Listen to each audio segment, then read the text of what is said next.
Hello, here we are with another Saturday Night Live, a Zoom call, Saturday, June the 22nd.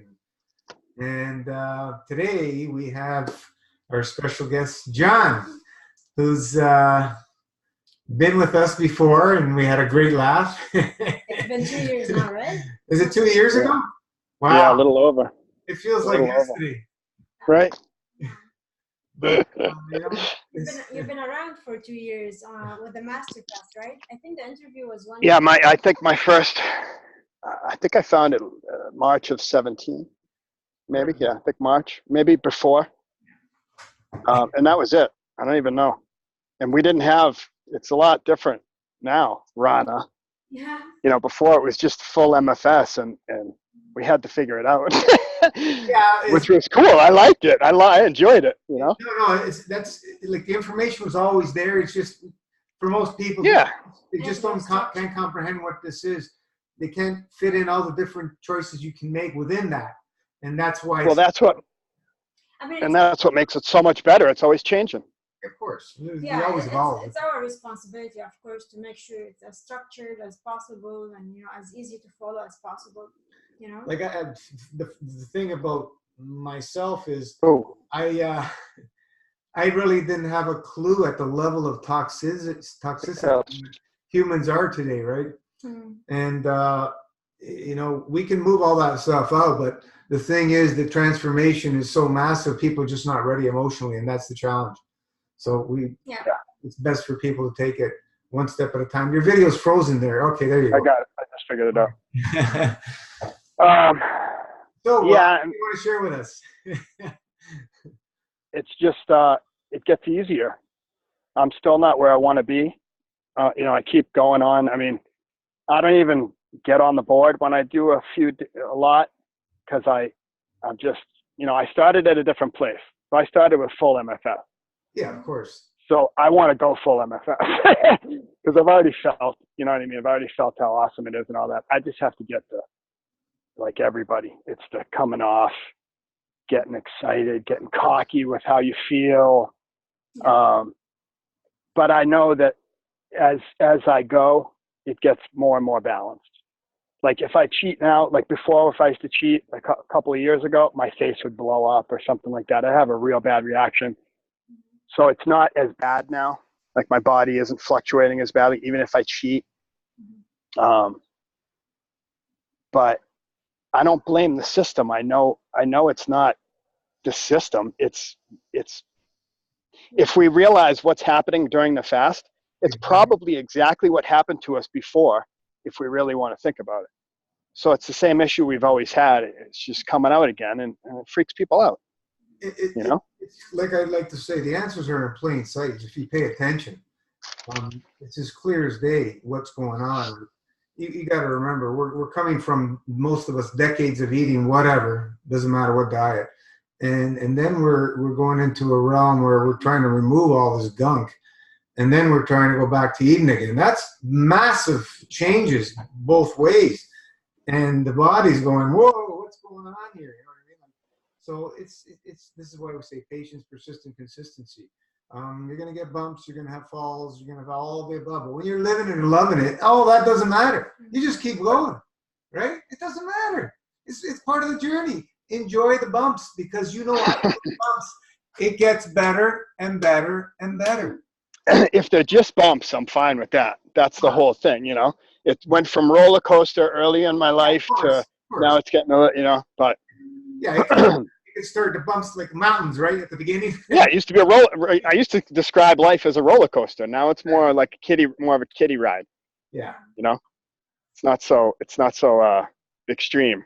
But life would be boring without these, I know, and I have a lot of stories because of those extremes.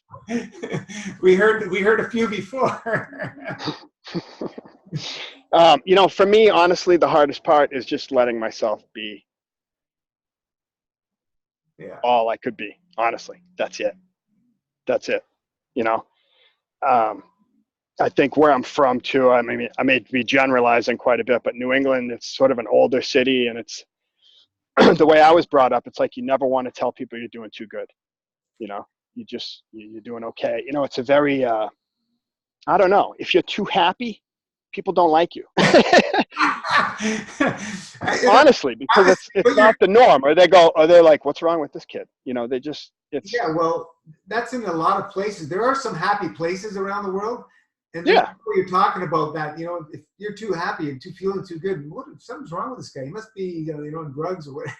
Yeah, exactly. You know, and so it's a crazy world that we live in.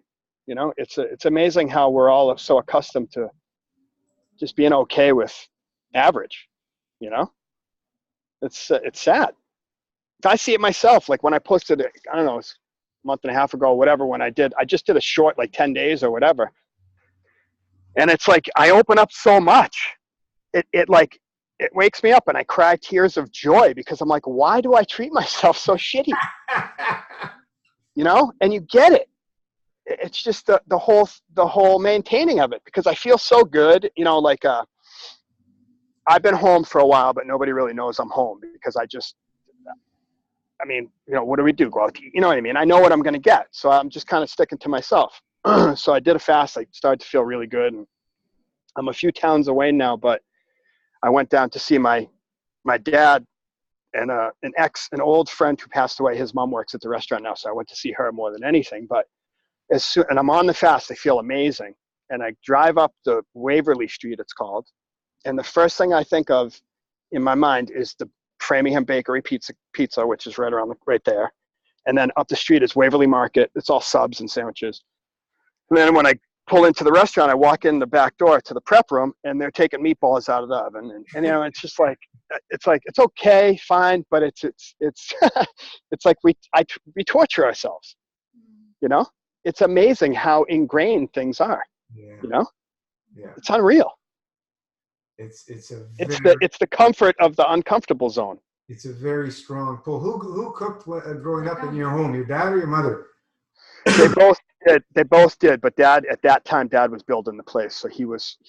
Mom cooked more, and Mom was sort of universal. I'm half Italian, so I got, you know, my mom's German, Irish, Scott, you know, English type stew. You know, I mean, she was a good cook, but just all different stuff. Right. All different. Everything. We ate everything, and he would always take us to different places too. Lebanese, this, that, all types of foods. So you know, so yeah, my dad's just he's an eater. I went to Father's Day with him and took him out to lunch, and I know the drill. That's how we communicate. Like even back in the day, you know what I mean? It's like if we go to hang out, we go to the movies because we don't have to talk. It's just that's the way it is. It's, you know what I mean? I know what you're talking about. Time. So we ended up going for barbecue, and I know it's gonna, you know, I know, and I do it. I don't know why I did it, but you know, I wanted to take a nap right afterwards, and I ended up not even hanging out with them that long. But that's what it does to me. Like instead of like messing, you know what I mean? I just sort of go with the flow and say, okay, yeah, all right, and I just keep my mouth shut, you know. But I know deep down inside, like someone came to my house today, an old friend who wanted some more info, and I was getting goosebumps the whole time I was talking to her about fasting and about stuff. And I'm like, listen, this is the real deal. I told her about MFS. I'm like, I'm going to tell you the top, but you can start wherever you want. Cause I don't, you know, I'm like everybody else. You know, there's a lot of people out there that don't realize how much you are like them, who are complaining about certain things and everything else. I'm the same. We're all the same way. We want everything to be the way it has to be. And, you know, it's set up the way it is because of out of necessity, and it's real deal. This is something that can completely change your life for $1,000, you know, get you a good start. And it's, if you don't follow it to a T, you can get into serious issues. You know, that's why it is a big deal to do it right. And, you know, I know a lot of people get like, you know, we were all there. Like when we first started, we didn't know what was going on in the group, and we're kind of like, you know, we don't really get it yet. But there's a reason for it being the way it is, and it helps the people that get it, you know, especially that rule. I've said it before, but that 40-day rule for advice and stuff, you know, it makes it so much easier while you're lost in your mind of fasting It's actually better than when you're not, but to get the right information instead of all the, there's so many, if you post a question anywhere else, there's 35 people that answer it, and half of them didn't even read the answers above, if not more. Right. And it's not even from experience. It's just something they heard or an article they read, Just confuses everybody. Yeah. Yeah. And then when you're questioning everything the most, you read something like that. And I remember when I first went to Raw Foods and I'd come home and I went to a new biological dentist. And they have a nutritionist there. And so I'm telling her I'm a raw foodist, 80% carbs, I was doing like 80-10-10. She's like, you're eating way too many sugars. And I already knew better, but I went home and started eating more veggies, and right away my energy dipped. It's like, it's hard I have to learn how to just shut up and do my own thing, because I talk to everybody, I'm not good at a mask. That's why I'm quiet when I'm not fasting and not feeling good, because I'm not good at pretending. Mm-hmm. I just have to overcome the self-doubt or I don't know. I have to be able to take. For some reason, I have no problem giving, but I've always had a problem taking. Always, I don't know why. So it's just allowing myself to turn into Ranjit and, and just run with it, because I know it's unbelievable, and she inspires everybody so much. She's hilarious. Hey, Ranjit. I communicate with a lot of people on the board because they're just awesome people, and I try to help all the newbies as much as I can. There's a few people that are waiting right now, like Joy and, Simone. I don't know if that's his real name, but that's what he puts on his thing. And I'm like, when you get your herbs, I'll jump in with you. Let's go. So, I know what to do, and I love it. And I know it's the best. It's just allowing myself to do it. I don't know what it is. Yeah, what it is the lifestyle of our society, and that's a huge pull to be in that place with people, because most people, that's what they're doing, right? They're eating, they're socializing, and that's what it is.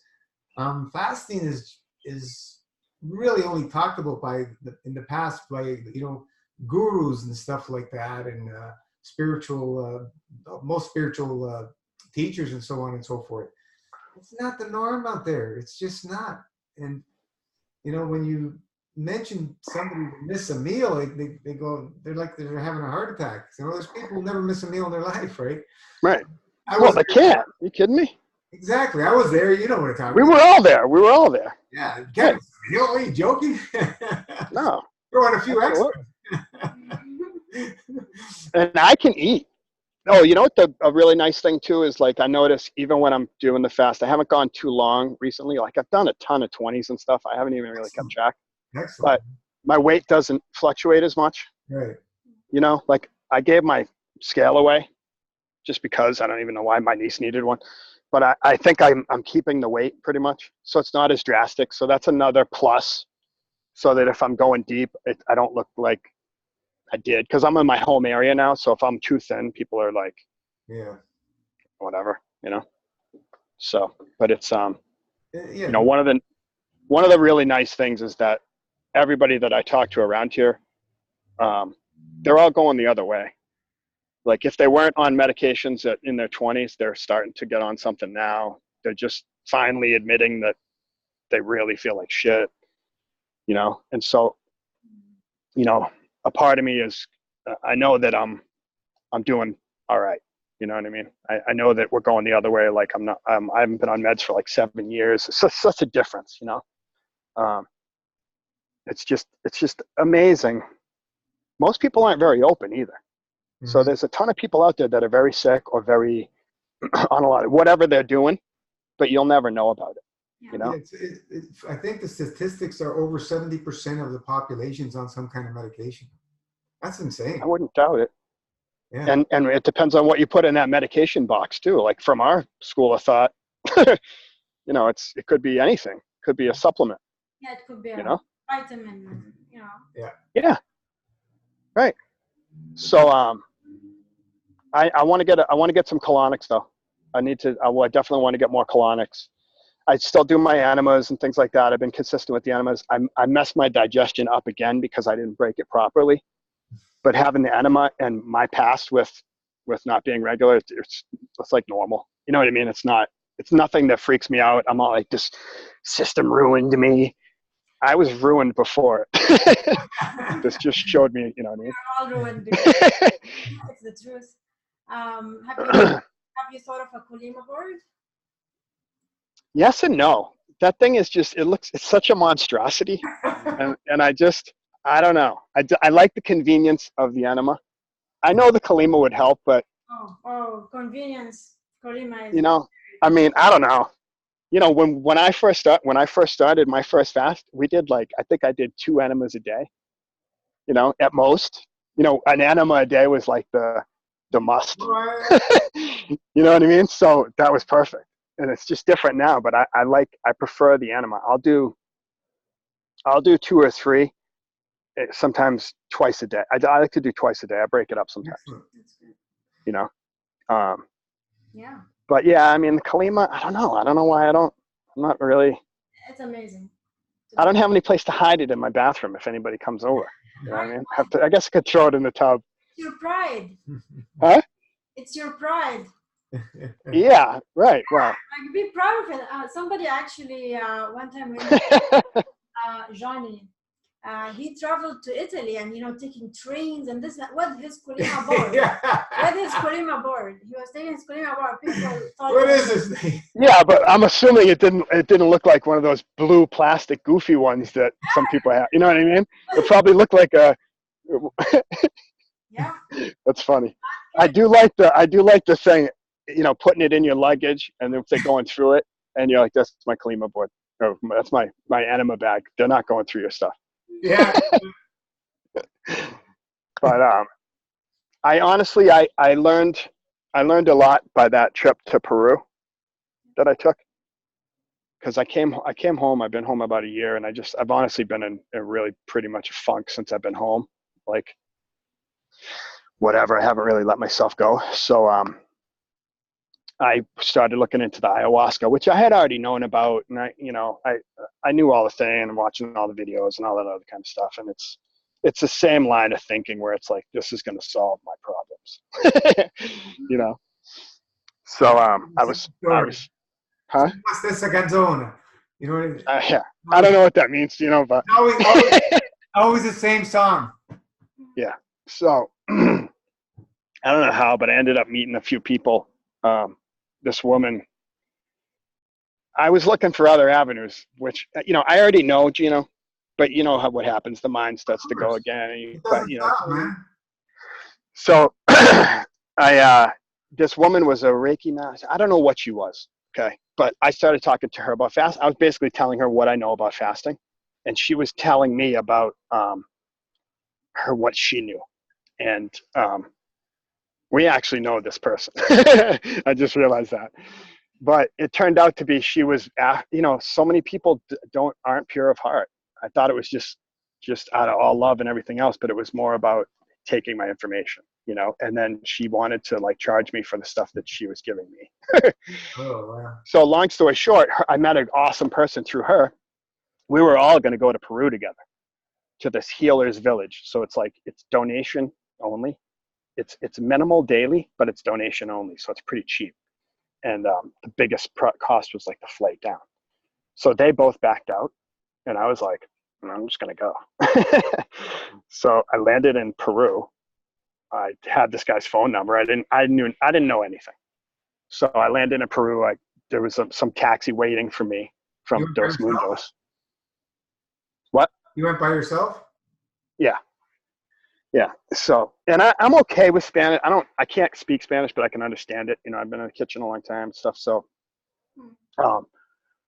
so there is some English at the place. There's a translator, but the shaman's there, and his wife is Russian. So English is is third language there. Spanish and Russians, and I felt like I wish he was. I think the guy that translated says he translated, but you know, a lot of people can comprehend the language, but not really know the nuances and stuff. So I didn't get all I could have out of the place.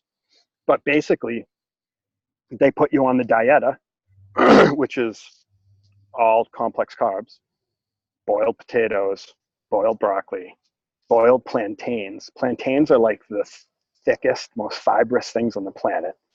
Rice and water. And I don't know, like that was pretty much the meals every day. So for someone who went it was their first detox, it was good. People were losing weight, you know, they were purging. For myself, it was horrible. I didn't take my enema bag, so I didn't go to the bathroom very much at all. And even with the ayahuasca, it was funny because they think that, you know, I mean, everybody thinks that they can heal you. So they knew about my issues, and I started taking the ayahuasca. I think I took it like 8 times. But as the time went on, I was like, listen, I'm like, I got, you know, I'm going to do an enema. They had an enema kit, but it was like a horrible thing. I was like, are you kidding me, guys?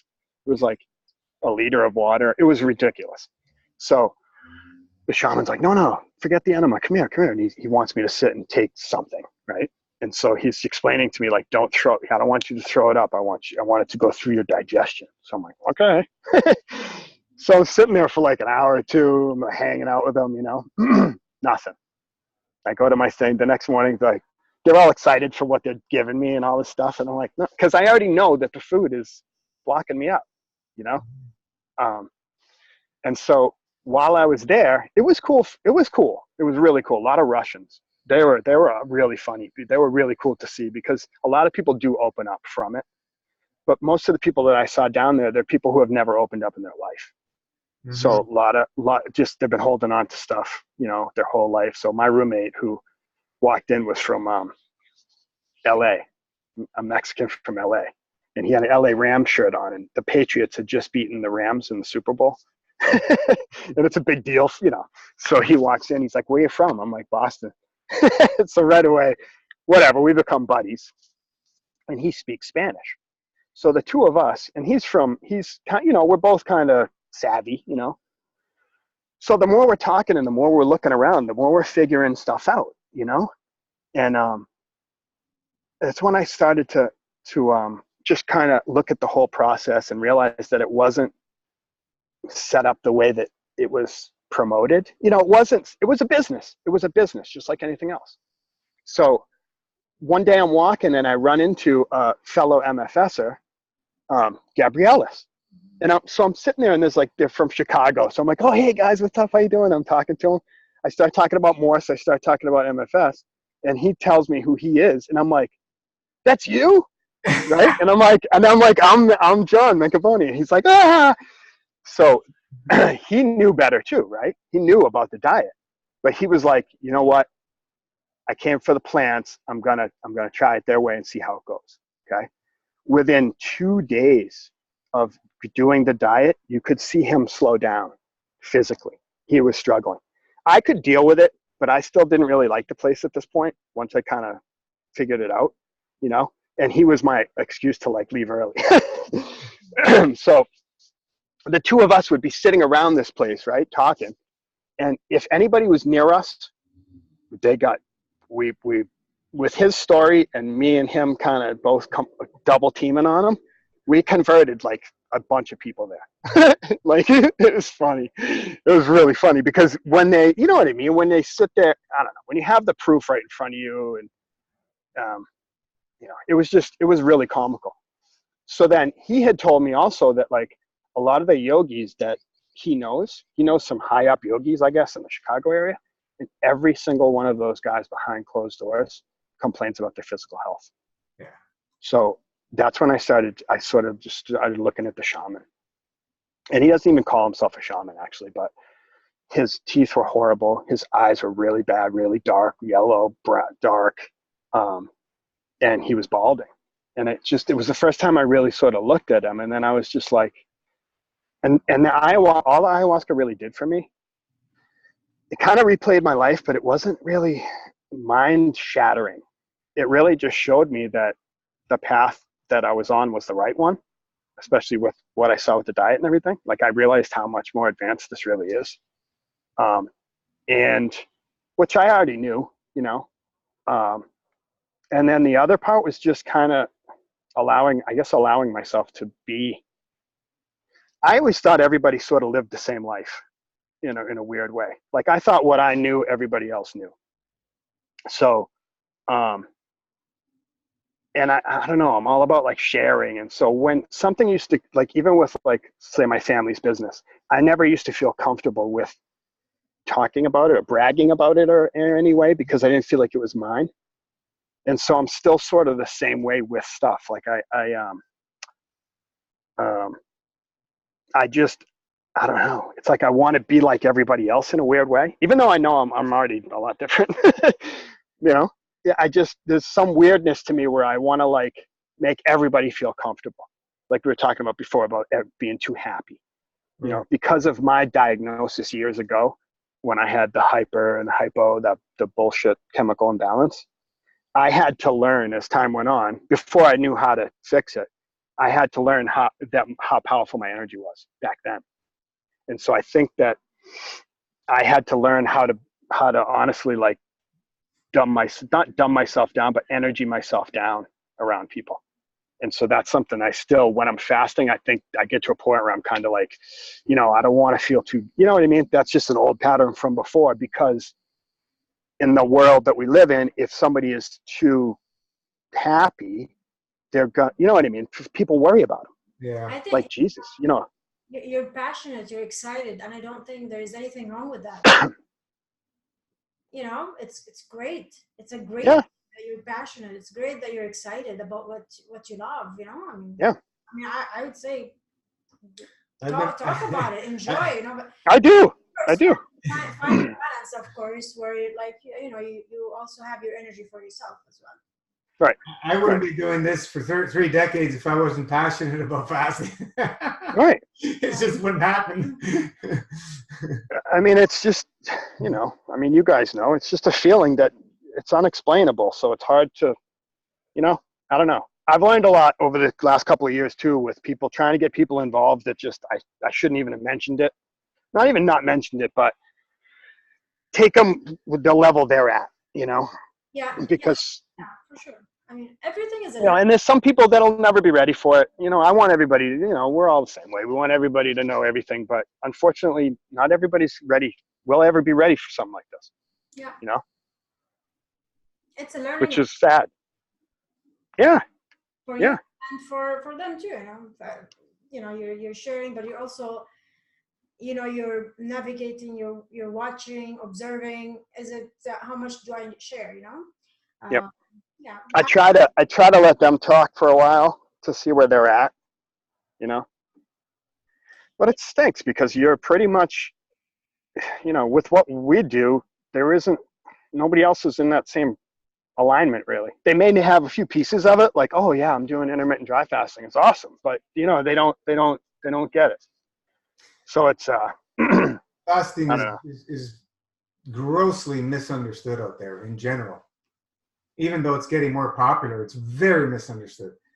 And it's, oh God, the emotion. I talked to one woman. A lot of what I get now is people that are like, oh, Johnny, you should talk to this person. And I'm almost like force fed into it, in a way. So these people don't even really know what's coming at them. But I remember talking to one woman who was Jewish, and she was vegetarian. She ran a small little place, but she obviously needed a real detox. She was inflamed. You could tell. So I started telling her a little bit. All I did was I mentioned dry fasting, and she couldn't, because of her generation, her family's pain from that time period. She couldn't even talk about fasting because it affected too much. And that was the first question out of her mouth was, well, what about Auschwitz and the starving? And I was just like I didn't really have, I was just like, get me out of here. I didn't, you know what I mean? And once somebody gets on that emotional side, kind of, I just back up. It's hard to, it's that fear thing. Sometimes I can loop back around a lot of times too, because I'm pretty like, you know, I can read people pretty well. You understand, you know, when you're upsetting somebody or somebody's bothered by what you're saying. So sometimes I can loop back around and do it, you know, because I can calm down and, you know, it's, I don't know, but it's, you know, it's tough. It's really tough. Yeah. And it's frustrating. And I struggle now when I'm looking online of people who have tried something and give up on it. And you know what I mean? And it's like all the vegetarian stuff where it's like, you know, they're making it look so bad when it's not, you know, I don't know. It's a struggle out there. You know, there's so much misinformation. They're looking for a diet to fix their problem, or a plant, or this or that. We've all been there. We've all went down these routes. You know, oh yeah, this is an amazing plant. This is going to do it for us. Yeah. And we go, we experience it. Yeah, you know, you have a little experience, but it's over. What are you going to do? So this one night with the ayahuasca, this is only my second time. And this guy's like, it was a full moon and there were like 3 of us, I think, doing it. Not many. There were like 40 people in this village. So this Russian next to me says to the guy that's making the mix, he's like, I want to see Buddha and Allah. And I go, yeah, me too. It's like a jerk. So he gives us like, I mean, I'm drinking it going, this is way more than I've had before. It was like a quadruple dose. It was ridiculous. So what happened typically, now Gabrielis really went in. When he did the ayahuasca, he was in his own world, right? Plugged right in. Awesome, right? Because he was so clean. For me, same thing. Like I would be sitting there and I'd close my eyes. Basically, it's like you get drunk. You know, like it takes you a little while. You have to purge a little bit of it, get out of your system before you can like stand up and like walk, you know? And most of the people, they take it, then they stand up and go to their room and deal with whatever they have to do. So I was sitting there and I'd have my eyes closed, just dealing with whatever I had to deal with. And every time I'd wake up, everybody would be gone. Like, it was really funny. And I would feel bad because I was like keeping the only guy there. You know what I mean? It was weird. So that night when I took that double, quadruple, whatever, I tripped or whatever you call it for 12 hours. Like 12 hours, which is long. And like I went into the village the next morning and the guy that served us was like, how was that? You know, he's like, so it was really cool, but it wasn't, you know, when you peel the layers of things back, you realize that most of it is a business. And if the person that's teaching you how to do it isn't in any better shape than you are, or actually worse off, I don't know how you can grow with that. You know, it's sad. It's really sad. There were people that were there for like 6 months and they looked sickly. They really did. You know, they'd taken ayahuasca like 60 times and they just, and they looked unhealthy. You know, no color, no nothing, no low energy, you could tell. And their bodies, they carrying a bunch of weight, you know, they didn't look healthy, you know? Well, you know, we all have our experiences to go through to learn whatever. And nobody has all the answers, but definitely, as we like to say, is the answers are in plain sight once you go within. When you give yourself a long digestive vacation, you're going to have the answers coming to you.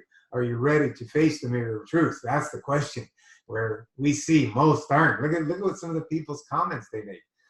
I know. Whoa, it's all emotional. 99.9% is all emotional of what people are expressing. You know, and when people hit you with that type of comment, but your first reaction, or mine now anyway, is still like, you know, like you almost want to be like, but you understand where they're at too. Like on our page, we all came from. Understand? They don't know. We came from that same area. And yeah, we understand.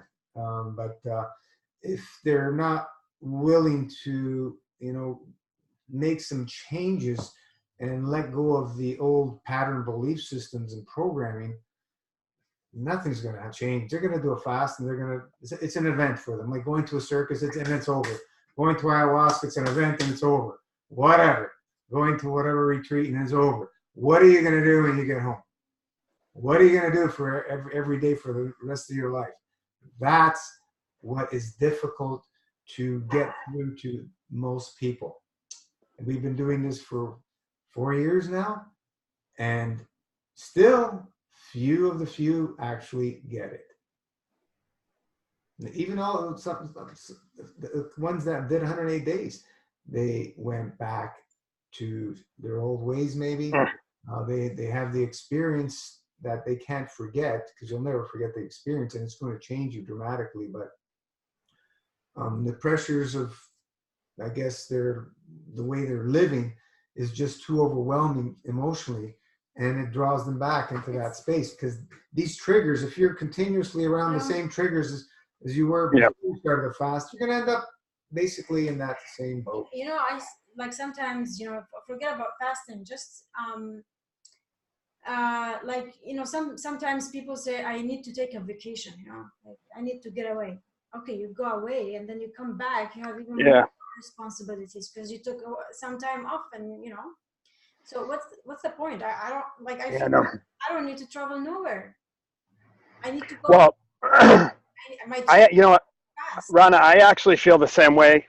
Like a vacation is actually, it's the same thing to me as like someone who lives a toxic life and then goes to the chiropractor or goes to the acupuncturist. So for 20 minutes out of the week, they're calm and they walk right back into the chaotic life. So it's like, and for me personally, I have to allow myself to have what I could have. That's it. And allow myself to make my own world. That's where I struggle the most for some reason, yeah,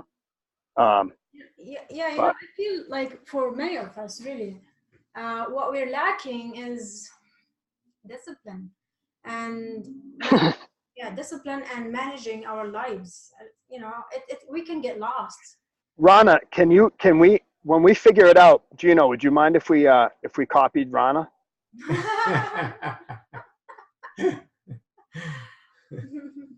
But I don't know who it was saying, but I was just saying this a couple weeks ago. I was talking about an old friend of mine, and me with a bunch of guys, and we were kind of laughing about the guy, and we were like, really shows the power of a good woman, because, but it's, I mean, when you have a good relationship too, it only helps you both, and it helps. It's nice to have somebody else with you. For me, Rana, see, Gino's in a different situation. He's been doing this a long time. For me, when I see a woman that I would like to be with, I think I'm not where I need to be yet to be with that woman. Because I still cheat and I still do this and I might do some of the, and so I feel I have such a guilt to me. We are perfect. Huh? We are nowhere near perfect. I know, but it's crazy how we think everybody else's life is. The monkey mind never stops. Yeah, it's ridiculous. Mind never stops. It's all up to you, really. At the end of the day, it's all up to you. Like I would say,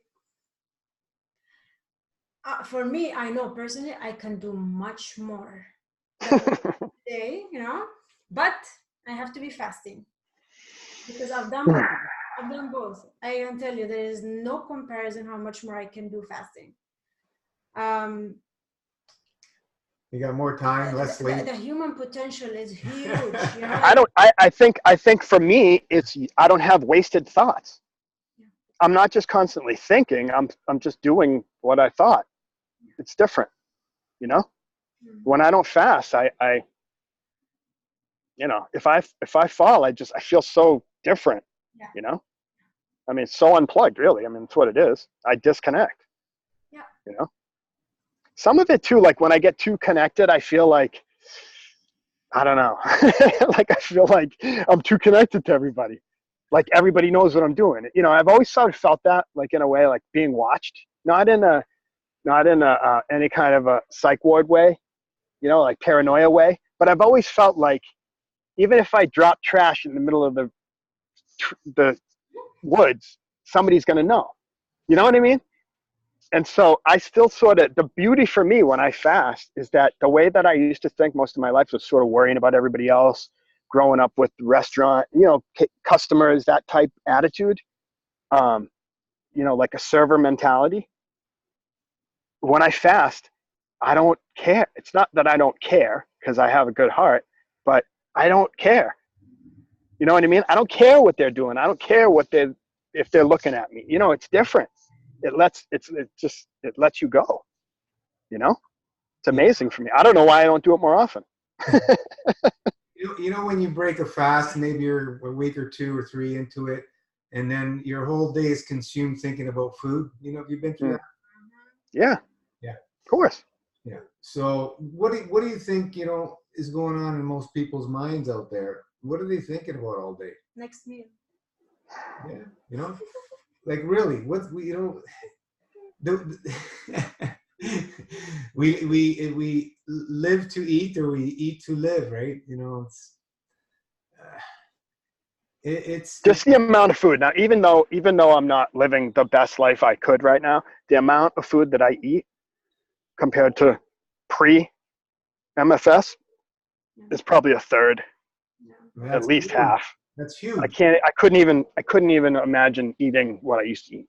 Exactly. You know, the 3 meals. Like if I have a cheat meal now, probably won't eat for the rest of the day. I'll probably take a 2-hour nap. Like it just, it's not I good. comprehend to eat when I used to eat like crazy. I'm looking back, I can't believe what I used to eat. It's just, oh man.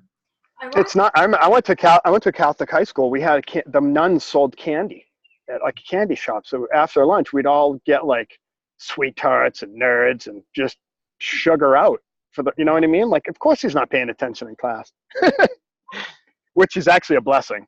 I'm glad now. Programming. The program. Yeah. No, seriously. I mean, I'm like, I don't know.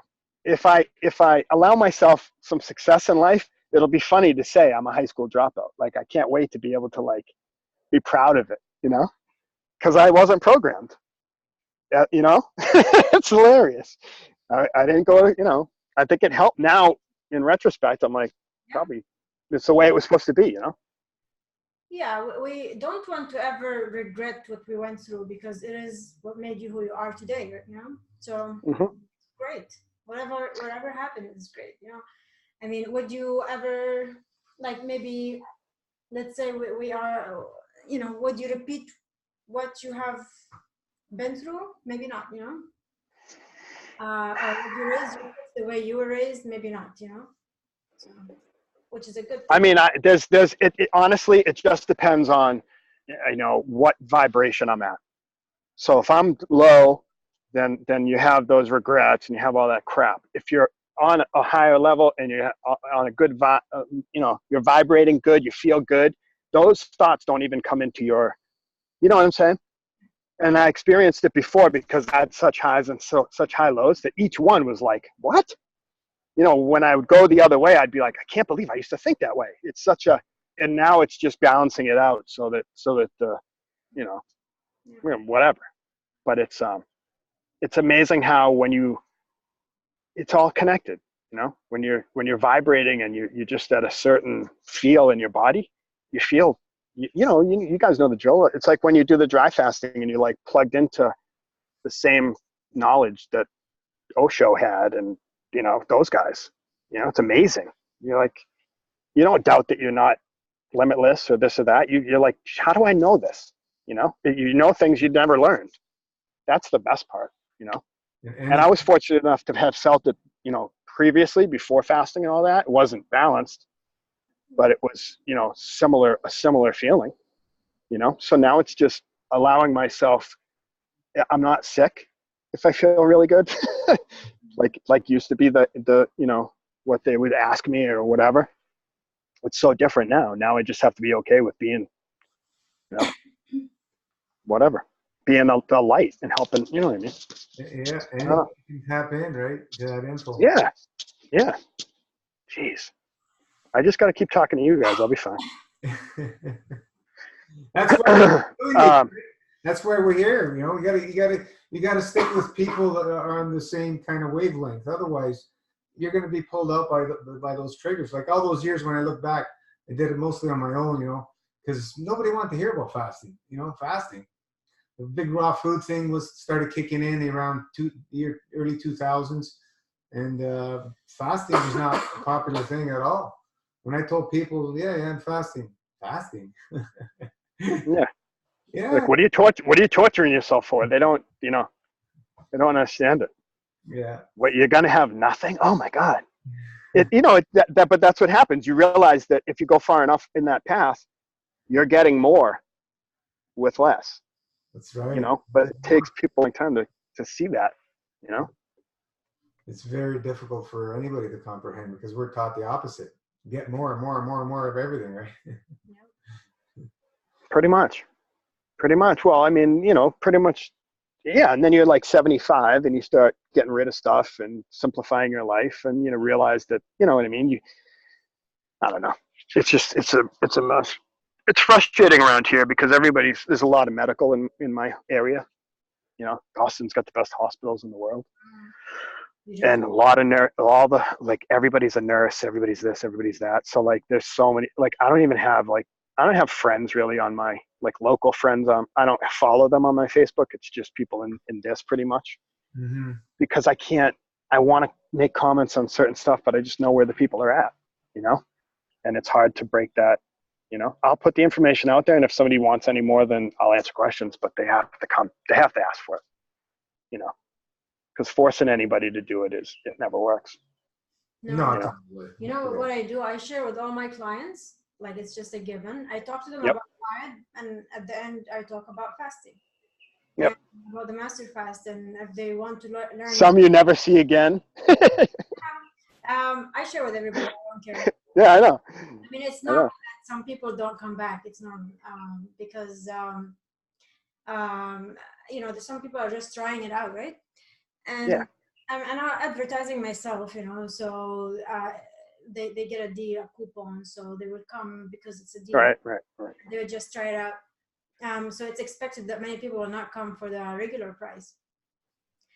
They're freaked out by the colonic, and then they get hit by the master fast system. Yeah. But actually, nobody came in. Everybody who came in nervous left very calm because they had preconceived ideas. Yeah, they had all kinds of know what to expect. But it's it is so simple and there's nothing helpful. Yeah. There's some people appreciate it right away. Other people still, because it's the first one, they don't really appreciate it so much. Usually it's the people who are regular, who come for colonic regular. Yeah, and I know my stepmom has some issues, and she did one, but it was she'd never done a cleanse or anything. So in that case, it made her sick. You know what I mean? Like, she didn't like it because she felt sick. She didn't realize, you know what I mean? People don't realize what's going on. I had some clients who felt, oh my God, I have a headache, or this. I say, come back. I said, this toxins got stirred up, and especially people who are very backed up, who don't move every day, would have worse symptoms because we're stirring the waste. Yeah. Yep. They feel the symptoms, and then what do I say? Come back. They think I'm crazy, but they come back and they feel better. Right. They're like, is this right. They think it's just a hoax. Like, you did this. She's just keeping clients. It's funny. Gotta clean I was fine until I got that colonic. Now I can't go. Yeah. People don't get it. Yeah. Yeah, I mean, that's rare that they would say anything like this, but so thank God, like, it's beautiful. It really is a nice job, and it's very rewarding. So I share with everybody, right? And like you, I get so excited when I'm fasting. When I'm fasting, like, you can shut me up. Seriously. Mm-hmm. Like, even regular clients, they would say, "Oh, you look good. Oh, your hair is nice." I'm like, it's because I'm fasting.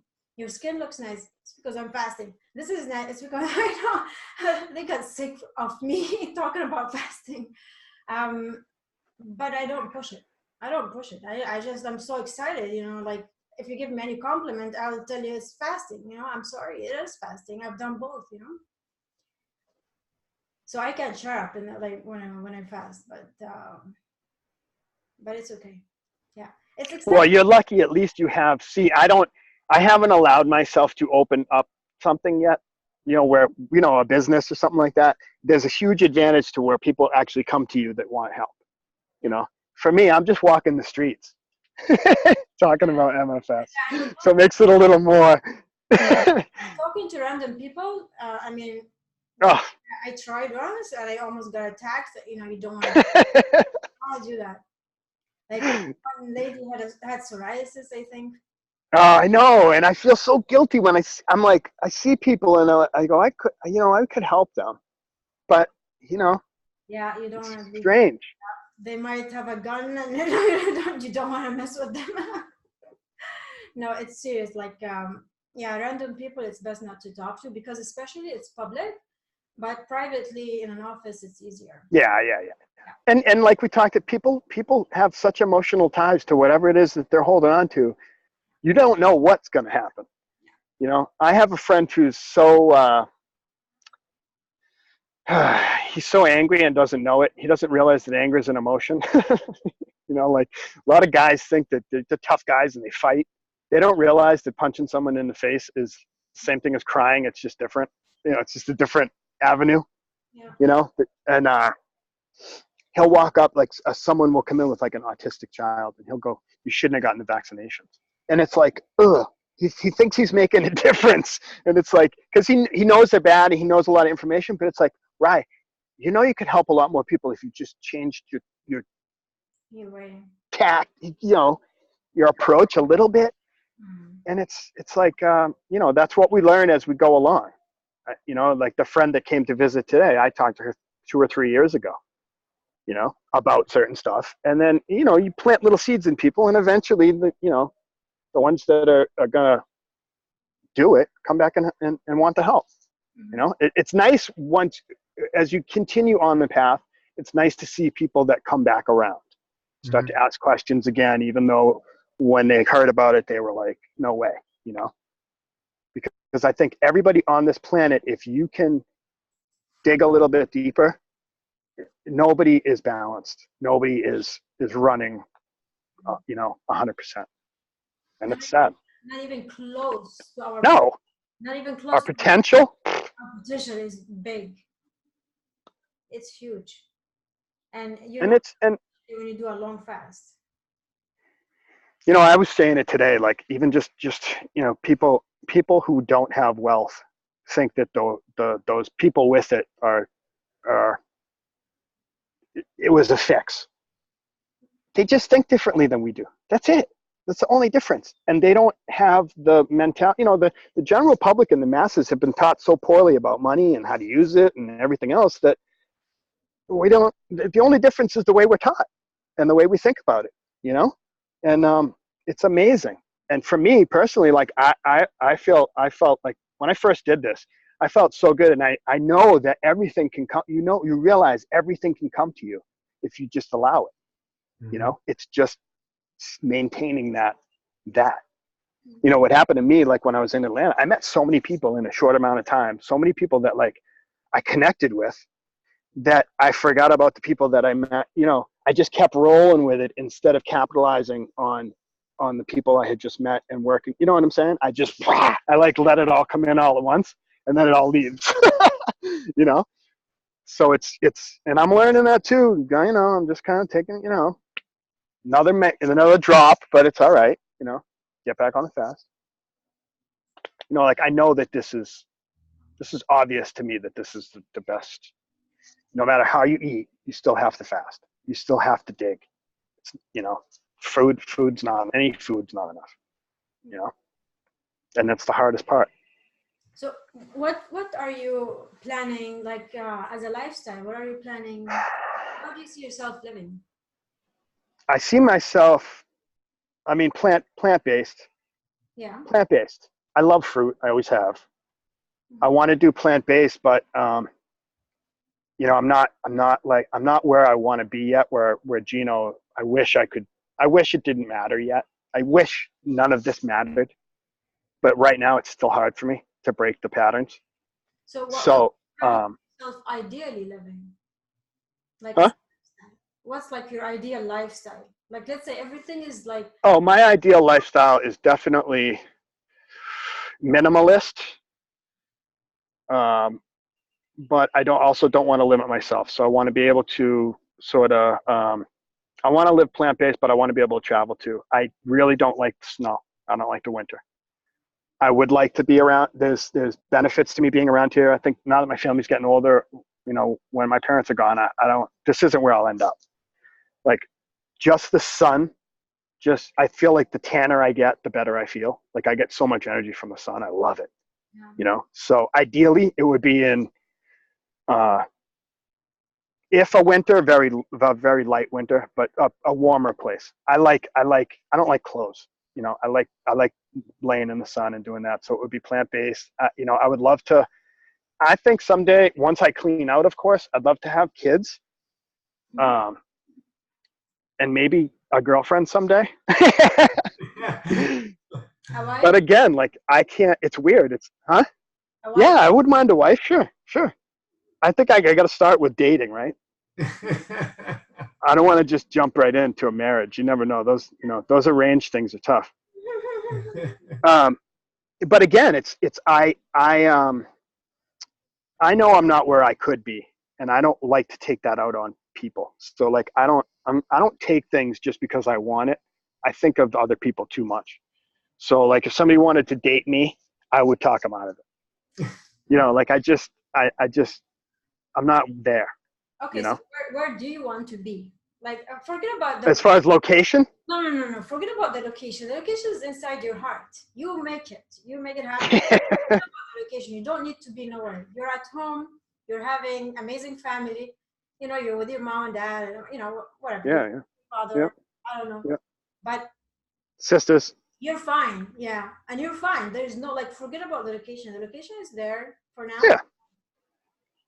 As a life like diet and fasting, how do you see it balanced? What's your balanced ideal balanced lifestyle? Well, I mean, long term, I'd like to get further into the dry fasting. So, I mean, I definitely want to keep that all along with, you know, same with the dries and that stuff. But I mean, plant-based, I don't like to eat heavy foods. The only reason I eat heavy foods is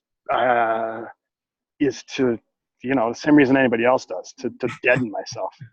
It's not that it makes me feel better, or, you know what I mean? Like, and I've always felt anyway. So I know what this stuff does to, you know, so ideally less is more, plant-based. I'm okay with no seeds and nuts and fats and that kind of stuff. Yeah. You know, maybe some salads and stuff if I have to go out.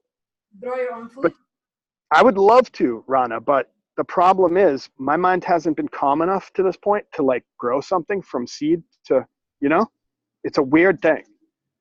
That's why I'm in this. That's why I do what I do, because I have the brain to do a lot of things, but I haven't done any of them because I get so lost in I don't know what. Yeah. So the focus for me is really important. Yeah. You know, your ideas, write them down, you know, write down exactly. I know. And, but when I'm not, you know, it's crazy. Like my mind, I'm okay. Like looking at me, nobody on the street's going to be like, oh my God, that guy's whack job. He's talking to himself. But I'm always thinking constantly. So like, it's amazing how you can go through a whole day of thinking and do nothing, you know? Yeah. Whereas when I fast, it shuts that mind off. Mm-hmm. And I don't know, it just opens you up more. So I know what I have to do, you know? Yeah, before you even attempt to fast, I would say think about how you want to live in terms of like fasting and eating. Mm-hmm. Honestly, like right now in the protocol, the eating schedule is like 6 hours, we say, or less. I'm gonna make it 3 hours. For what? Which one? Like the eating schedule, you know? The eating schedule, there is a table for eating, you know. Like, yeah, but see, here's the whole deal too. Like I would love to do the hybrid, but I don't really know the hybrid yet. no, it's not the hybrid. This is between the fasts when you're eating. No. Oh, okay. Yeah. There's the 12-hour dry, which is the regular Gotcha. fast, and then we say 6 hours or less of eating and 6 hours or less of drinking. Honestly, I would say 3 hours or less of eating. You don't need to. I mean, you can eat 2 meals in 3 hours. Done, finish, stop. You know, no if you more. can. If Like you can. a fruit meal and then a vegetable meal. Done. Enough. We don't need to eat more. The thing is, the more you eat, the more you want to eat. Mhm. So honestly, for us master fast people, more than 3 hours a day is almost wrong. It's just If you've gone a long one, yeah, I would think so. will come back even as a lifestyle. I don't see it. It's so unnecessary. Many people are But you know, one meal a day and they're feeling amazing. Of course, many oh people. yeah, like Artie. Artie's an awesome story. I loved Artie's post when she showed how good she looked after all the negative comments when she posted in the bathing suit, and she's showing her muscles, and somebody commented like, "What are you doing for protein? How much of this?" And she's like, "I eat like," she's like, "It's all from housework, and I eat maybe once a day, and it's a fruit, no pro." You know what I mean? So it's just awesome to see that kind of stuff. It's awesome now in the group that we have the other side of a lot of these stories too, and it helps everybody else. Huh? All our posts disappeared. Yeah.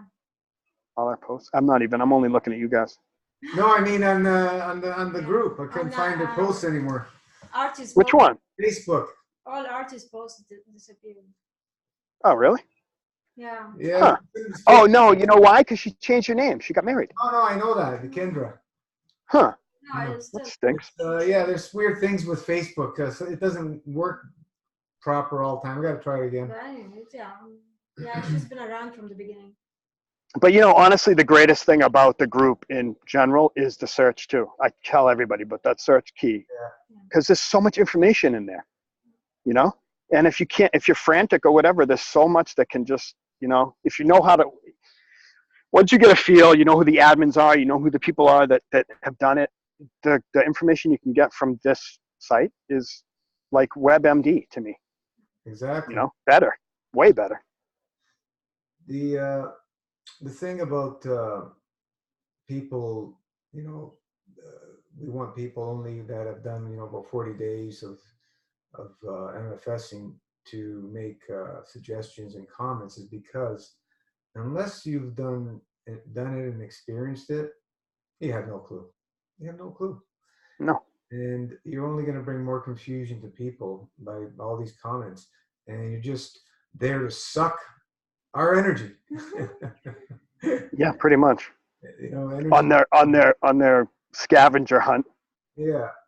It's I don't put up with a lot of it anymore because I went through that with all the trolls and all that stuff for the first little while. I couldn't imagine. We're kind of done. Honestly, but, it's yeah, dealing with quite a bit of these lately. Thank God it calmed down last week. Yeah, I was trying before. I apologized for something before my mic was on when we started recording, but I don't understand why people get so upset about things. It's just like, we're all here to help everybody. What are you doing? Exactly. Why? And I love when people comment about things that they haven't even experienced. That's the worst part. Right. And people out there don't know that or don't know this, and it's like, let everyone decide what they want to do on their own. If you want all the information out there, that's fine. But the opinions of it, if you haven't experienced something, it's amazing how we are as humans. Like I was around a couple of kids. It's like we all know how to medical everything. We know how to we know the problem. We know how to figure out a problem. We ask kids, what's the matter? We're taught to concentrate on what's wrong, instead of looking at, it's amazing. Just that little shift right there changes so much in people. But for me personally, I had to clean out a lot of junk before I opened up to that, before I was able to just kind of let myself, it's amazing. Yeah. Once you start opening up, you can never be the same. You're the experience changes you big time. And it's you're going to have a challenge trying to go back to your old ways if that's what you think you came to do. And I don't get it either. Like I keep doing it, and I'm old enough to know, it's like I keep going back to a life that I was never supposed to be in, maybe, and you keep coming back to try to be like, when I was in my 20s, all I wanted to be was like everybody else, like normal. Like, why is this happening to me? Why can't I just be normal like everybody else, So I think a lot of that still kind of has an effect. like I want to be, I know that this way of living is so much better, but when you get back into that old atmosphere, sometimes it's so easy to just go right back into that vibe and that old way of life and just fitting right back in, you know? It sucks. Hey, Johnny, this is normal. Hello. This is normal. This is normal, mate. It really is What's normal, brother. normal? This is normal. What we are doing, like, you know, Oh, yeah, fasting, yeah. it's a natural state. It's a natural state. And the reason why you keep going back is the mind. We're manipulators. We're trained manipulators, trained passive-aggressive people. We're trained narcissists through society. So to drop that mind is just like you're trained. You're a manipulator. I'm a manipulator. When I'm in my mind, I manipulate. Right. I'm part of the problem. And the only way I get out of that problem is that I go to my natural state. Your natural state is, you know what it is. So it's just that gap. And no, you're normal, mate. Let me tell you. Well, I don't want to be normal now. I don't want to be normal now. I know better now. That was before. Yeah. We're the new normal because we're remembering. We're remembering what the truth is. And it's a struggle because you've been trained by society to, you know, this is the way you're accepted. And you know, so I don't know who said this. I don't know if it was from here or what, but society polices itself now. So like, we don't even need the police anymore. Society will police you. If you're doing something that's out of the norm, someone in society will tell you it's not right. That's how crazy it's getting. It is, yeah. And it's like when, you know, you put that post up with George Orwell, it took me straight back to school, Big Brother. We are in Big Brother. So you were right in what you say. Yeah, you don't, children dob on adults. So neighbours dob on each other. So it's, we're all watchers out there and seeing who can, you know, manipulate and control. Well, how come he gets to do that and I can't, you know, and whatever it is. Yeah, absolutely, yeah. Well, you look fabulous today, Ranjit. I look fabulous because the divine, because I had that oil dripping thing happening. Nice, like that. That was that same thing with that 150-year-old guy that lived, right? Yeah. They tested him. Yeah. He had the nectar of God dripping from his pineal gland. Is that it? Yeah, it is. Did you get that? I didn't even know. I think I've been having it before, but I didn't realize. I wasn't in awareness of the realization. Yeah. And then I thought, well, someone kept asking me about my skin, like they do, Rana. You know, they ask about your skin, and then I thought, oh, okay, mind, soul, let's go into this. And then the oil dripping thing happened because what happened before the full moon, I did 5. Gino was onto me about my kidneys, and I thought, oh, he's onto something.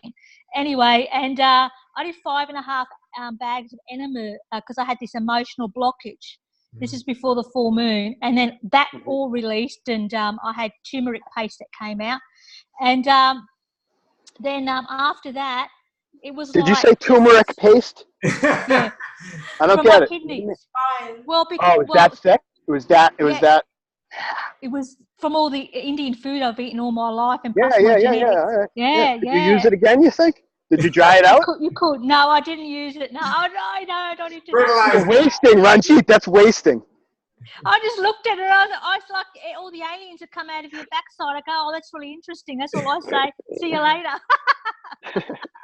I just go, bye-bye.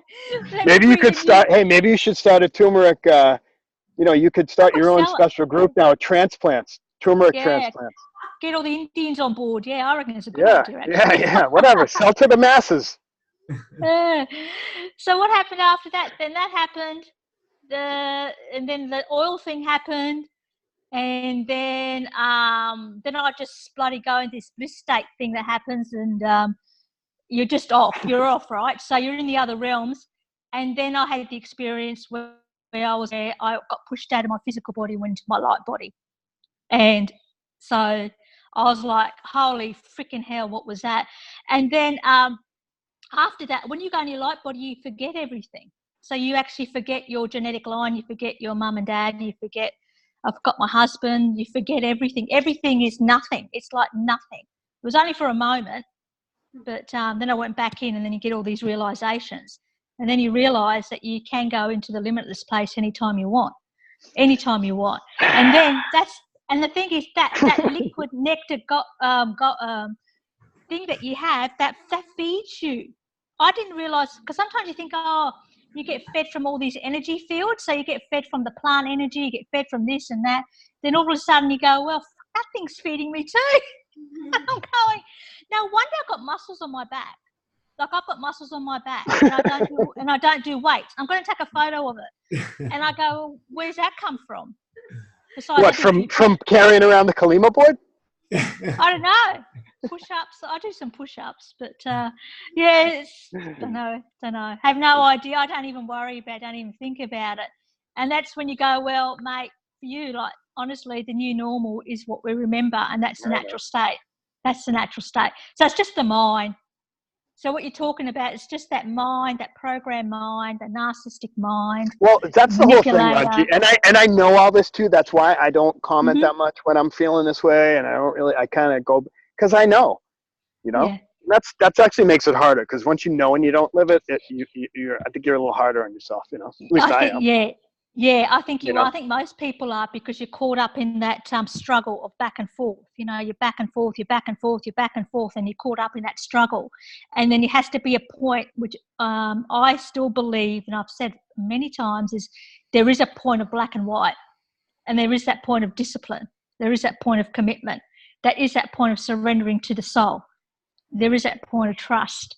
There is that point of your intention. I think Rana was probably trying to get to your intention. What's your intention? How you want to live? Like what is that? Is it which level do you want to be on? Well, yeah, I know, but as we talked, it's like that's the whole thing. It's like I don't know. I don't know. That's the problem. Yeah. That's the crux of it all. I know that this is going to get me to where I need to go, and the planning and all that. You will know. I think it's important for everybody to know what their level is. I think. Oh, as far as MFS goes, I don't know, because I kind of want to push it, Rana. Because physically my body's healthy. I feel like pretty much, except for my digestion, which is a disaster. But I've, what I mean. Like I have decent kidneys, I think, and stuff like that. So I kind of want to try to push it. If I do it, I want to go MFS as long as I can. I want to do Ranjit. Absolutely. I want to be Ranjit. By all means. I mean, I am so happy for Ranjit. But you know what Ranjit has done? Ranjit has chosen her level. And her level is yeah, I know. Liquidarian, which is 6. And she wrote it. I know, and she broke it properly. She was right on. Yeah, it's never easy to break it. And she didn't like it. You didn't like a long break, Ranjit, right? That's why you came back quickly. But she The only reason for that was because of watching the hours and hours of interviews and seeing these people tell their stories. that went into my mind, and the soul said, "Yeah, you're not going to be breaking for long, and because your body changes so much that if you go back, you will struggle, like most people will struggle." So that's it. I think the knowledge of all you, like you, Johnny, Lena, I think she's here, all those people that did those interviews beforehand. You created me. You created me. Yeah, well, you're keeping us all going now. Yeah, well, that's it. I'm going to say to you, Johnny, if you can't pick your level, let me pick it for you, 6, 7. All right. That's it. All right. Well, and then we'll just, and then I'll. All right, we got to figure out. I got to figure out what 6, 7 is. But hey, listen, I always say to people, like I was saying to somebody today, it's like whatever we try to hide from everybody else, it's so obvious to other people. Whatever it is that we're trying not to do. So if someone, Ranjit, I've said to you in the past, if something ever comes to you that you can see that I am not getting, I'm all for it. Tell me what's wrong with me. You know what I mean? It's not in a, I feel like, there's people who don't do certain things. They hide for a while and then they decide to come out. And they come out and everybody goes, it's not a big deal because everybody else already knew. Yeah, well, I'll always come and grab you if I don't see you, like I have. Right? Okay, I'll always come and grab you because are you alive? We're connected, right? So we're connected with MFS. So I'll always grab my MFS family if I don't see them, reach out. But the one thing about the hurt, how you said that you don't want to hurt other people. That's a real big thing with me. And when you go into the soul, as you know, you've been there. What happens is that this is no longer about you. As you know, this is about the bigger picture of what the creator wants. And then you've got to get your shit out of the road, which is your mind, and you've got to get over it as quick as possible, because we're on the bullet train, and you can't be in the platform between the two trains anymore. And for me, Ranji, too, you know, I've been single my whole life. I don't have kids. I've lots of adventures. And there's this part of me in the last couple of weeks I've been thinking, I think that's where I've sort of missed out on a lot, because I've been selfish in a way. And I haven't, you know, it's like so many people in this world have the 2 kids, the dog, the cat. They don't even have time to think about themselves. You know, that's how most people survive, is they distract. You know what I mean? Yeah. But they just fill their life with stuff. And I'm lucky enough where I haven't, in a way, where I have sort of this freedom, I guess.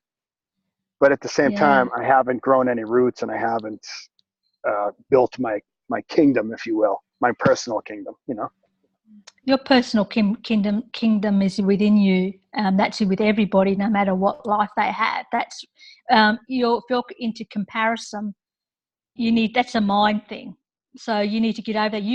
You are such a beautiful soul. You have a right to be and have and do whatever you want on this human experience for whatever reason. I mean, people having children, that's their creation. Say that again. I'm just kidding. Yeah. You have a right. No, I get you. But, you know, I mean, it's just, I've done it a different way than most people, which. So, it doesn't matter. Yeah, right. It doesn't matter. Warren and I don't have any children. And we come from big families. What are we, brother and sister, or what are we? Oh, well, we're brother and sister, yeah. Okay. But Warren, me and my husband, we don't have any children, and that was a choice. Right. And we both come from big families. All of our siblings have kids, and we went through that curse, you know. And then we just said, I don't know, like, we can't happen. And you know, so it just is what it is. Yeah, but the thing is, when you get into the soul, you are on notice. So you have a higher responsibility, mate. You have a higher responsibility. Yeah. Fine. I feel. I'm on my perch. Sorry, I've got to shush. No, but that's the best part about when you're fasting. There's no film. It just comes. It is what it is. You know, there's nothing attached to it. It's just, you know, it's real. Yeah. I feel, you know, sometimes we do have a lot of freedom, and sometimes it's like distracts us more from our goals, I think. Like, having to deal with something you don't want to, having to do something you don't want to. If I don't want to do something, I walk away. There's people who have kids who can't, you know what I mean? And they have to actually deal with things. Yeah, you have a choice to leave. You have a choice not to deal.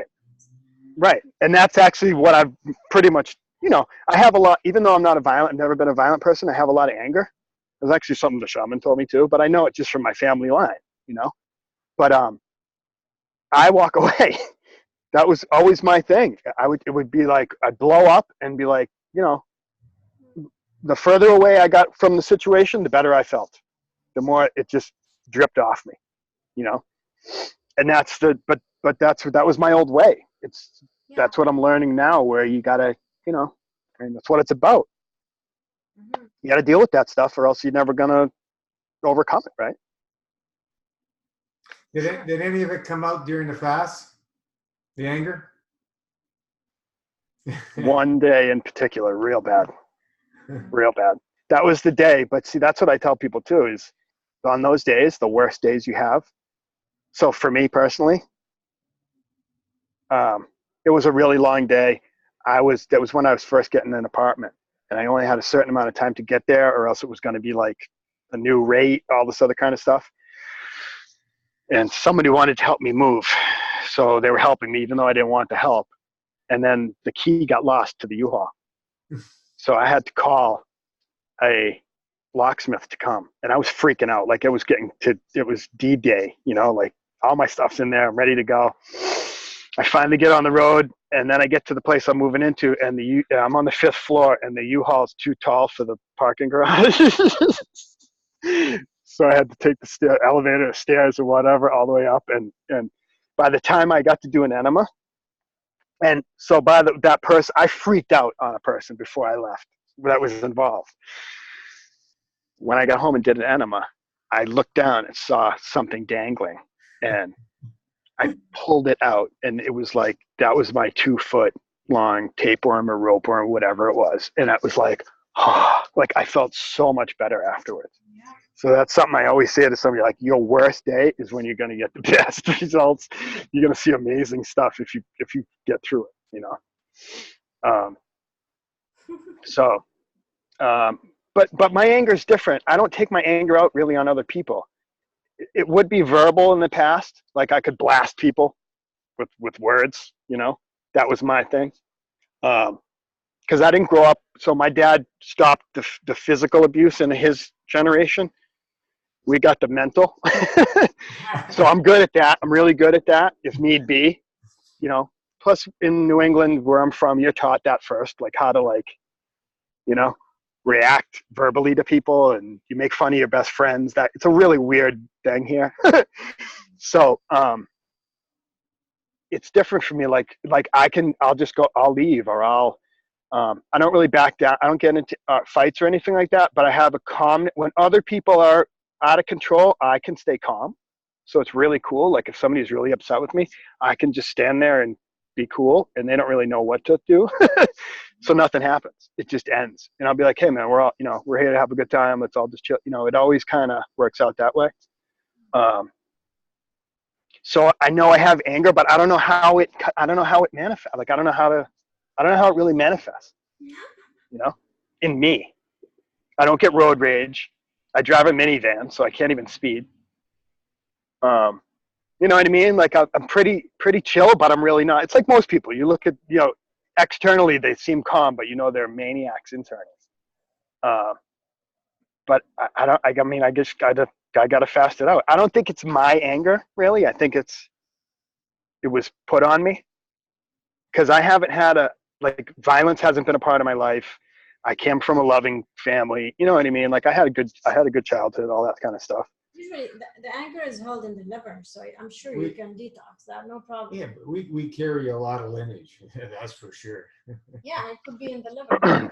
Who knows? Yeah, and I mean, Rana, I used to be a professional drinker, so I mean, you know, but I don't know. I don't really. My way of reacting usually is with, even if it's something that's not so nice, I say it with a smile so people don't get that upset. You know, I do it in a way where it's kind of like a nice way to say it, even though it wasn't really a nice thing to say. You know, so it's I don't know. You have a great personality. Everybody loves you. Huh? You have a great personality. Everybody loves you. Yeah, well, I like people. I like getting along. I don't know why people can't get along with each other. I don't get it. Exactly. I really don't. I mean, I remember when I was in high school, Rana, I went to 7 high schools and I never moved. So I've been all, like, it's crazy, you know, but I like everybody. And I used to hang out with all these different groups, and I would have parties, and I'd invite this group and this group and this group. And I always wondered why they can't get along. Guys, what do you mean? You know, everybody's ego gets in the way and all. So I've always sort of been that way. Yeah.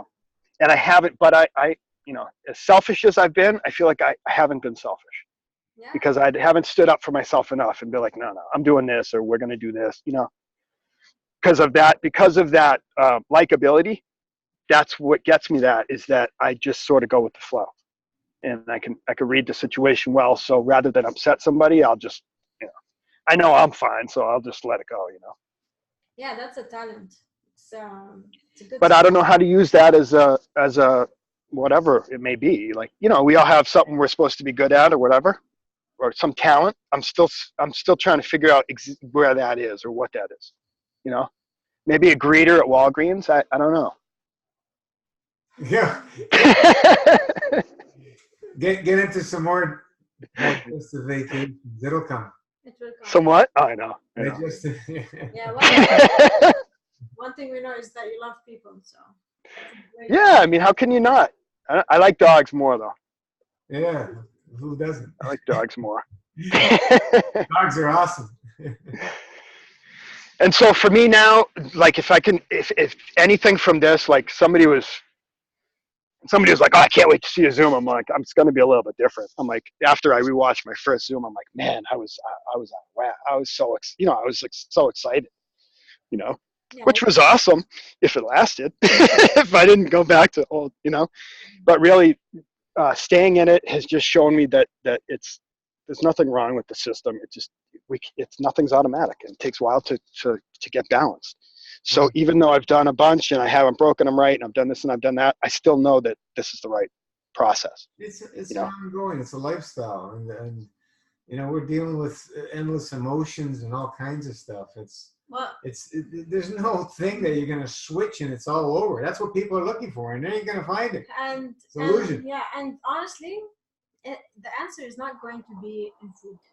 The what food? Yeah, it's not going to be in food. Like there's no way I can't see myself eating and being happy 5 days a week. Like, there's no way. It's impossible. The more I eat, the more days, the more cravings. I don't care how long I fast for. I can fast for, my longest was 117 days. It doesn't matter how long I fast. When I break, I want to eat. You know, it's hard. It's really hard. And so for me, there's no solution. You have to decide. Well, you have to decide your level. For example, Ranjit, level 6, 7, that means pretty much liquidarian. Days a week, 6 to 7 days a week, she'll be fasting, right? She'll be liquidarian. You'll be doing master fast, maybe, right? So 6 to 7 days a week, that's a lot. I mean, this is like not many people are going to choose that level, because most people. Well, I think what I'm going to do is I'm waiting for Joy and maybe somebody else. I'm going to do full with them to start, whatever I can do. But while I'm doing it, I'm going to look into doing that, because that's the biggest thing. That's the most important thing for me right now, because I can do the full MFS and I'm okay with everything. I actually enjoy it. It's the coming off. For sure. So just have a plan. Your plan, for example, is eating 3 days a week, then stick with that. And there's 4 days a week you're doing master fast, and that's like that's level 4, because it's fasting for 4 days a week, right? And one of them is dry, of course, at least one day. Right? Yeah, like once you get into the eating mode, you see after how many days your mind starts going crazy for the food, and then just cut 1 day back off the week. Yeah. Because I was just thinking too. I lost my train of thought, actually. Sorry to interrupt. Yeah, no, but it's shoot, what was I going to say? Geez, that was going to be mind blowing too. Yeah. you know, when you start eating, you know, when you're in the 3rd, 4th day, as soon as you get like maybe 4 or 5 days, if you're just thinking about food, nothing else, you got to cut back and keep that as your weekly. So it would be like a 4 day instead of, if your 5th day is your day where that's all you think about is food. And you know, that time I had in Peru with our fellow MFSer helped a lot too, because he's at the point now where he doesn't crave junk. Right. It just takes a while. It takes a while, you know. Yeah, for sure. Well, look where he's come from. You know, this is another one of those superhero stories. Like, man, oh man. Yeah, but it's right? Yeah. Gabrielis.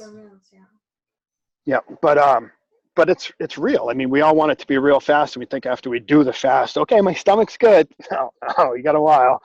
Yeah. It takes some time, you know. And when you eat, honestly, I mean, I just experimented with that. No more than 3 hours of eating from the 24 hours. 3 hours is more than enough. Eat, if you want 2 meals, fruit, vegetables, done. You stop. Some liquids if you fast. Give your body a break until the next day. No water. Yeah, but choose your level. Maybe like if you see, I mean, I'm sure you. What do you mean no water? I've been drinking water this whole time.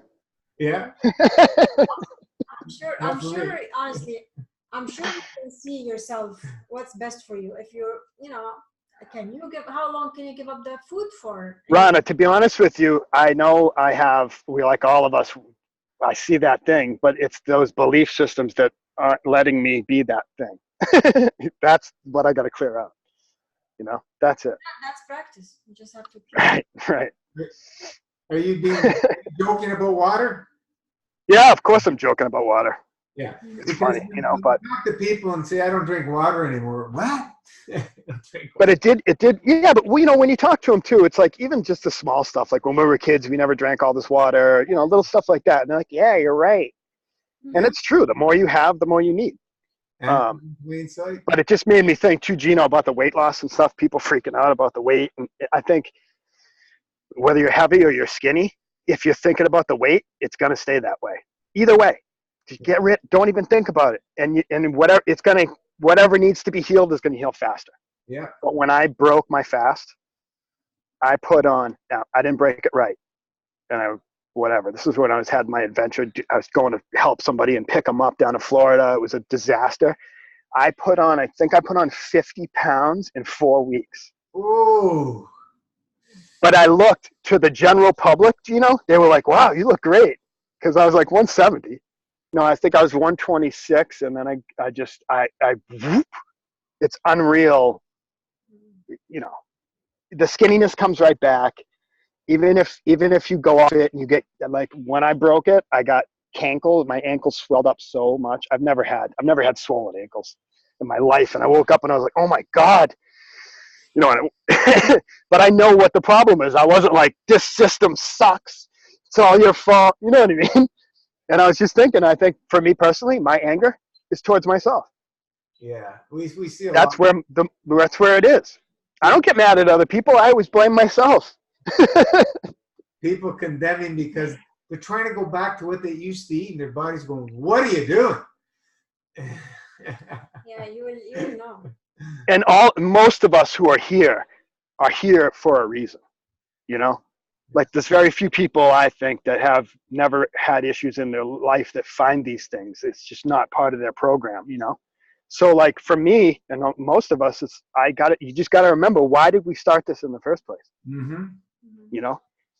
I want to heal, but they're not doing the things to go down that route, right? They're saying one thing and doing well, they want to do it however they want to do it.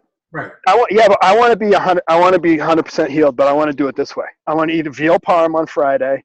I want to you know, whatever it's sick. Yeah. Well, but Gino, my family's been eating this way for hundreds of years. Why? What do you mean? You know, it's so hard for some people to understand it. But we haven't been. The last 50 years, the way humans are eating this past 50 years has never been done in the history of humanity as far as we know. Doritos, microwaves. Exactly. I remember when I went back, when I first came back after I had fasted, I worked for my dad for a while. And I was in the kitchen standing in front of a commercial microwave all night. Like, what am I doing? Like, you know, and I want to be that person who can be like, I don't know, you know, put my shields up and go and do the family stuff and then take my shields off and go home. But if I really look at it, it's not the best life for me. And I know that, you know, I can't forget what I learned, and I'm not good at pretending at all, you know? So it's just allowing myself to do it, you know, like everybody here. We're all the same. Yeah, the mirror of truth. The more people we talk to, the more you realize, like, you know, I saw an old friend I hadn't seen in 15 years, and they're all in the same boat. We're all looking for something, you know, we're actually the lucky ones in this group because we found something that actually we can work with. Turns my mind. It's almost like I've meditated for 30 years when I get deep into an MFS. It's like, It's unreal, you know? It's something that you can work with at your pace, whatever that is, you know, and it's doable. You want to be, put yourself in a state, you know, where you really challenge yourself. Yeah, go for 108 days, but be prepared to never, ever, ever go back to where you were. Be prepared to stick to one of the levels. If you're doing 108, you know, anything more than 5 days a week of eating is absurd after a full MFS. It's absurd. I used to say 6 days, but now I see 6 days of eating is too much. 6 days is way too much for most people, for everybody. Yep. So we have to come to this realization and say, you know, and look in that mirror of truth and say, what is it that I really want in this life? And then just go for it, because food ain't gonna give it to you. Never has, never will. You know, those few seconds of pleasure that we get when we're eating foods. Yeah, I love to eat. We all Yeah, love. but if you eat all day, those seconds turn into hours. Yeah, yeah, I know. We both right. Yeah, So food is for pleasure, nothing more, nothing less. I remember going, days where you're eating the whole frickin' day. Yeah, but I think food is so temporary too. It's like anything else, Yeah. It's amazing. You know what? I want something else. You hungry? You want to get some ice cream? You want, I mean, that's what it is. There's no like just sit and be and chill out. Right. Do anything. You bring food. You bring this. You bring snacks. You bring water. You bring. Oh my God. Numbing ourselves out. Not. Did you bring the sunscreen? Gino, I don't know if I told you guys this. This is funny, but a lot of people talk about sunscreen and stuff, right? So I used to work at a place that had an outdoor pool, and there's this pale-skinned kid, and his mother put like 50 SPF on him or something, lathered on him. It looked like he was wearing like a white shirt. He had so much stuff on him. And he had to come up. He was outside playing around in the sun by the pool. They had to call the paramedics because the kid was he was overheating. He couldn't breathe. Ooh. He was so covered with SPF that his skin couldn't even breathe. So he was literally like going to the tanning bed for an hour and a half. He was literally suffocating. He had to come because the kid was like hyperventilating because he couldn't breathe. It was amazing, and everybody's like, "What's happened? I don't know." Yeah. It's amazing what we do to ourselves. Wow. And these poor parents, these poor mothers, they're just trying to do the best they can.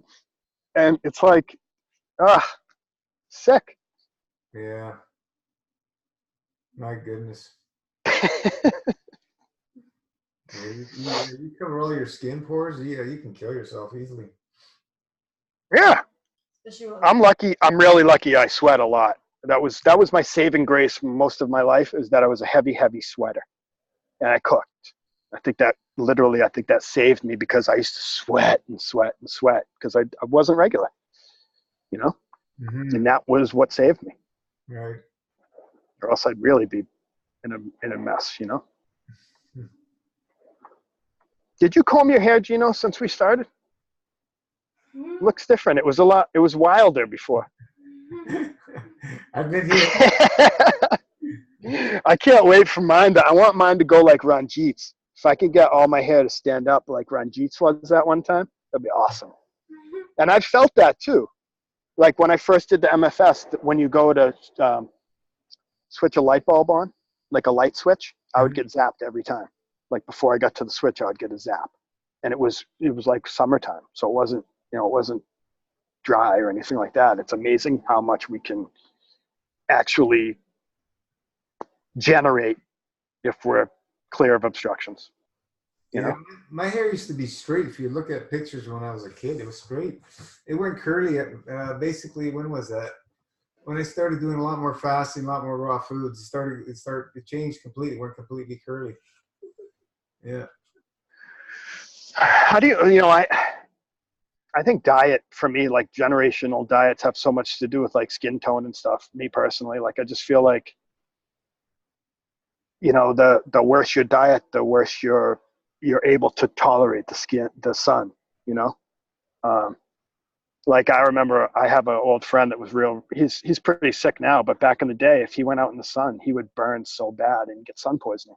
And I know what it is now. It's the acids coming out and all that kind of stuff. But yeah. It really is amazing how much, if you just change the internal, everything internally in your body, it just improves everything. Yeah. Your skin tone, your everything. Absolutely.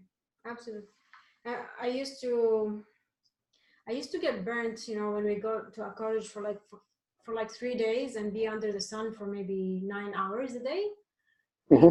Burnt by the second day. I get just so red. Right. And you feel the heat. You always feel.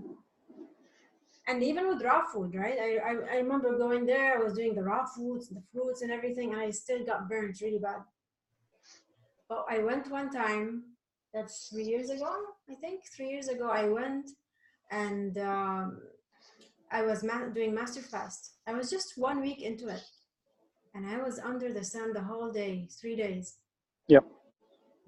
Like I became so red, but there was no heat. There was no heat, and I did not peel. Everybody would tell me, you're burnt. I'm like, no, I'm not burnt. I feel it. I'm not burnt.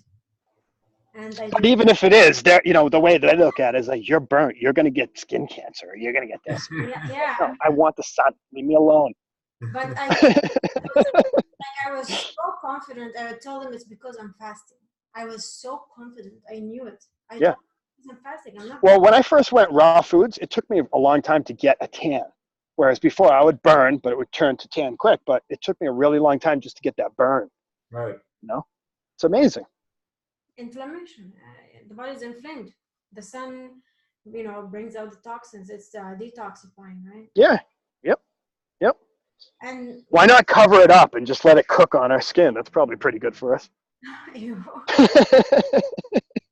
And by the way, sweating is a good thing, but at the same time, it's a sign that the body is releasing a lot of stuff. Yeah. I mean, Well, listen, Rana, I'd work 12-hour days, and then I would run to the bar and have like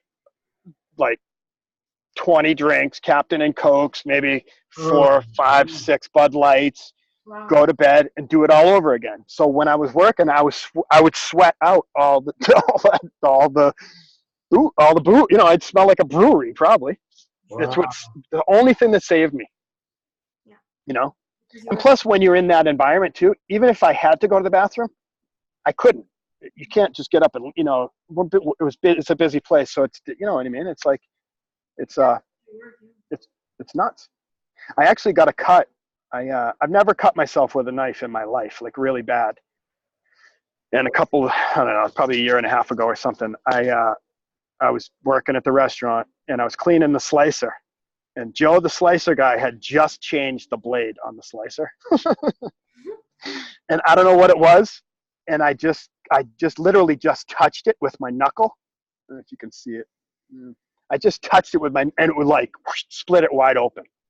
And in my head, I'm going, I'm not here. I'm not even here. You know, I was so distracted, the environment, the whole, it's like, it's just confirming to myself, like, I'm not supposed to be doing this, you know? But it's amazing. Like we talk about cuts and all that other kind of stuff. Like I don't know if you guys know, I did a real bad cut over here with a mandolin. Mm-hmm. You guys know what a mandolin is? You cut like carrots and stuff like that. It was brand new. And the whole thing said, be very careful. The blade is sharp. The blade is sharp. It said the blade is sharp 100 times in the thing. And I was talking with somebody, but I was a little aggravated. And I was doing like big chunks of the carrot. And I wasn't using the safety. And I went chink and took a chunk out of my hand. And the guy I was talking to stopped eating and was like, John, you know you have to go to the hospital, right? And I was like, I'm like, F you, I'm not going. And I'm looking at the thing, right, and it's bleeding. I go over to the sink. It stopped bleeding. This is right after I got off the fast. It stopped bleeding in like 4 minutes. And I never got stitches or did anything. It was unbelievable how fast you heal when you're empty. It's awesome. Yeah. You know? Awesome. Night and day. Yeah. It didn't even bleed, you know? That was the best part. So it's cool. I mean, you know, I don't know. I know I'm getting there. I always, myself, you know, if I'm not living it, I have a hard time even talking about it sometimes because I feel so like. Yeah, you know, I was going to say that when I eat a heavy meal, I start sweating. It doesn't matter. Oh, yeah. Summer, winter, it doesn't matter. My Oh, yeah. out so bad. Yep. Like it comes from everywhere. It's really disgusting. It feels like I'm poisoning myself, you know? It's just not fine. Well, and you guys know too, like when you're clean, you can sweat, you don't stink. When you eat some junk, you stink. I don't wear deodorant anymore. I haven't worn deodorant in years, but I'll use like a crystal stick or whatever. But if I eat crap, I know it right away. For sure. You know, it starts to come out. You're like, oh God, why did I do that? You know, crazy. Oh, yeah, and not to mention from the bottom what comes out, you know, and the smell of number 2. If I had what you had, if I had a colonic low close to me, I'd probably cheat a lot more. Like it took me a while to be like, all right, we got to do this right. Come on, no more, you know, because so many people would. You're right, you did it too, I'm sure. like, it's all right. I'll just go home and do an enema. You can clear the whole thing out. Cheating is cheating. No. Doesn't no. quite work. Not like that. Yeah, I know. Imagine if it did, if you could just go right back from like one colonic. Yeah. That'd be cool. You'll feel it right in your head. You'll feel it everywhere. I know. You can't cheat. You just can't cheat. And why do we do it? We know too. We know it makes us feel this way, and we know it's this, and it's like you'd think that we've told ourselves enough times that this is really going to make me feel horrible, and we still. Yeah, we're looking for getting themselves numbed out because they don't want the emotions that are coming to be expressed, and because we're not taught to express emotions. And there's a lot of, and you know what? The more you open up too, it's scary. A lot of people don't want to open up. They're happy with not being aware of all the wrong that's going on this planet, and not feeling it. It's an easier way of living if you don't know any better. Well, easier until you explode. But again, like if you don't know, if they don't know, like how many people do we all know that get sick and go, oh, I got this. What am I going to do? Nothing I can do. It's just a part of life. Mm-hmm. They accept it and go and do the treatment. And, they already know how much time they got left.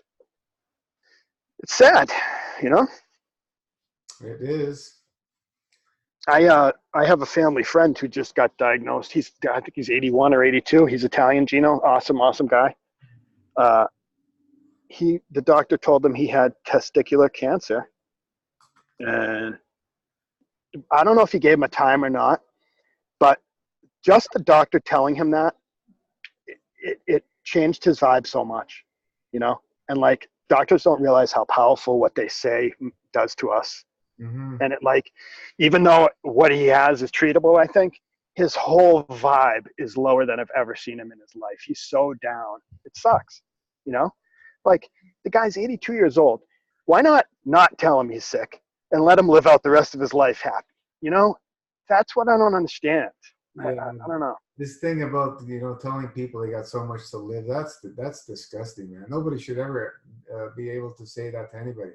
What right do they have? Who the hell are they?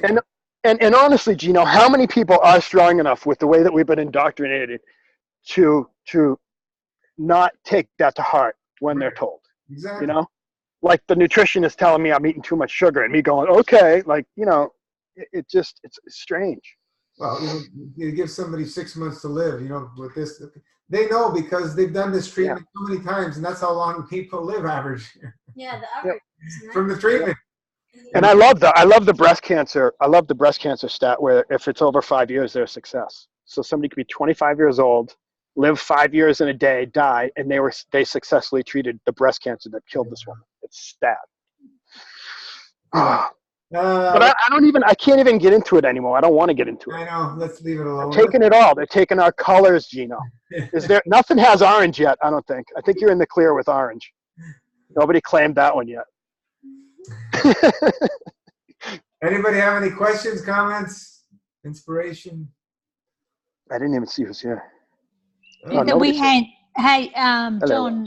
Johnny, yes. we hand over our power. So when you go into those situations, you actually hand over your free will to someone else.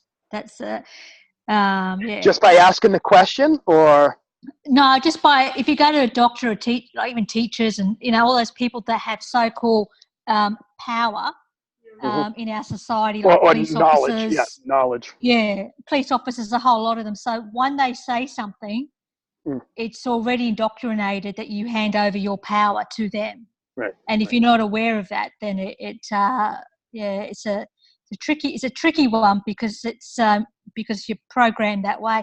But can I tell a quick story about my dad? It's only going to take 2 seconds. Sure. Please. My dad, he's a recovering alcoholic. He's still an alcoholic, right? And I haven't spoken to my parents for 2 weeks. And I spoke to them last night because after I had my light body experience, I forgot them. So I really missed them. So I rang them up. And anyway, my dad's delusional, right, in some ways. So he's been going to all these doctor appointments, psychologists, this and that. They've been checking his liver and all this sort of stuff. So I said to him, how you going? He goes, oh, guess what? No, nothing wrong with me.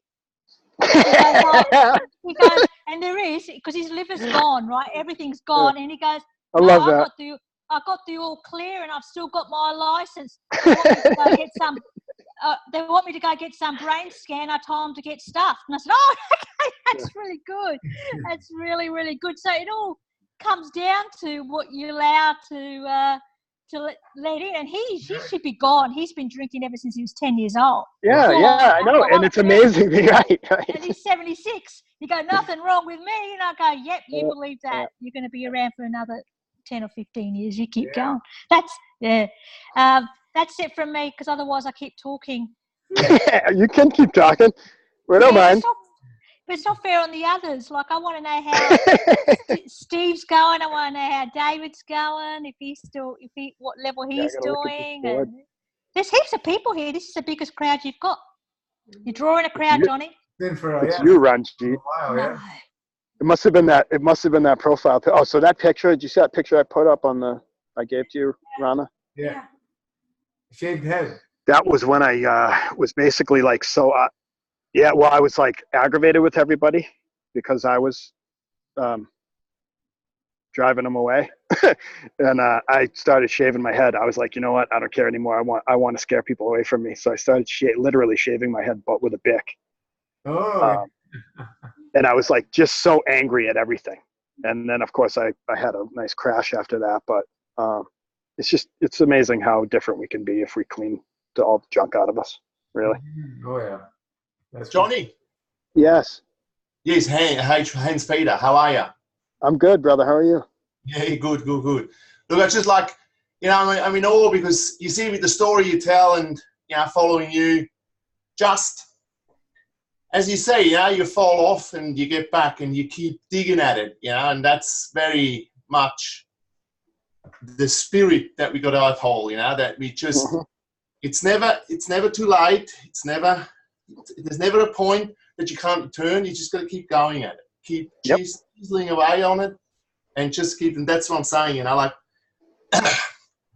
with the issues you have and all that, it's inspiring, that, you want to change and you need to change and you're working on it.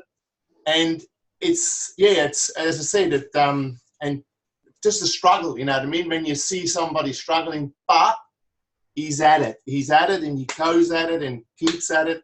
And I think that's, as I said, you got my awe on that, because that makes it worthwhile, because you can see people come and jump at the hurdle, get over it, and then walk away. You've seen many come and go. Oh man, yeah.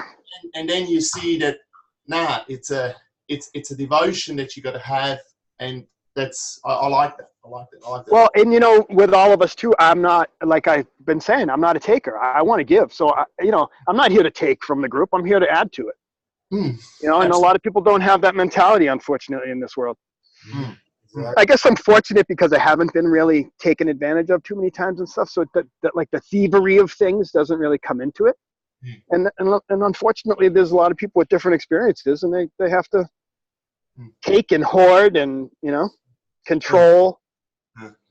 But also, you see, Johnny, when you see that how you dwell on things and we all regurgitate over the same thing. Yep. And it's an internal process that we all go through and have.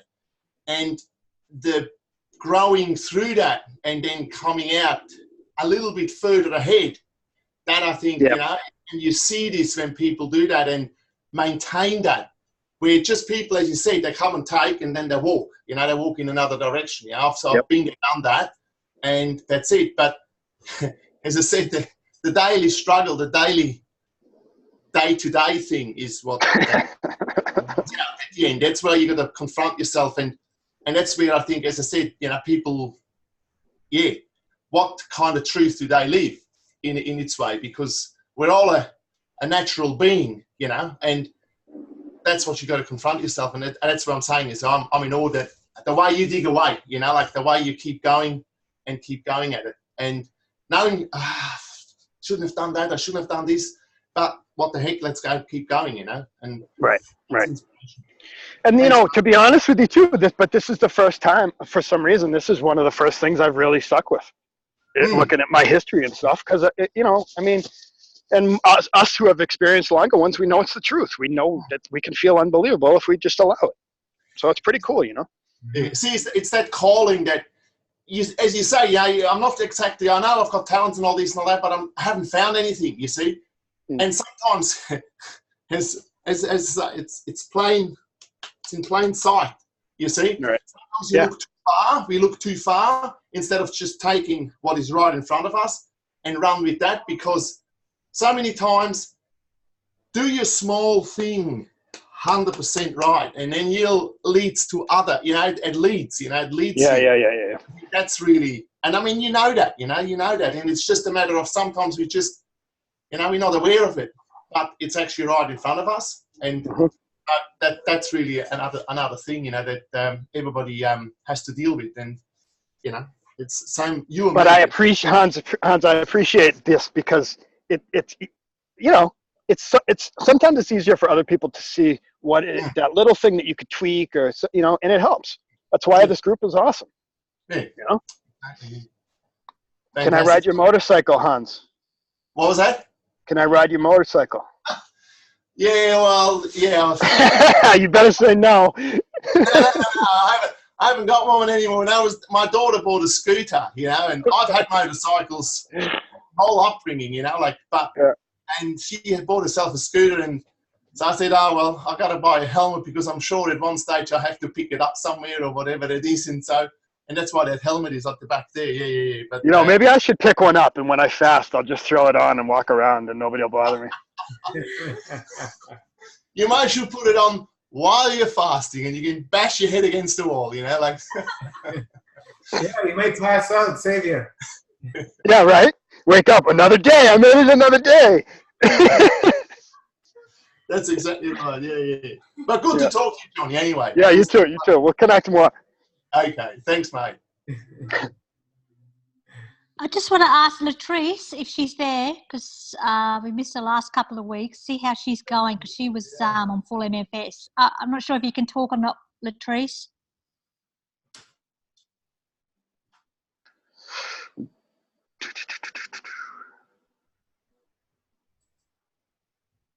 Okay, can you hear me? Yeah.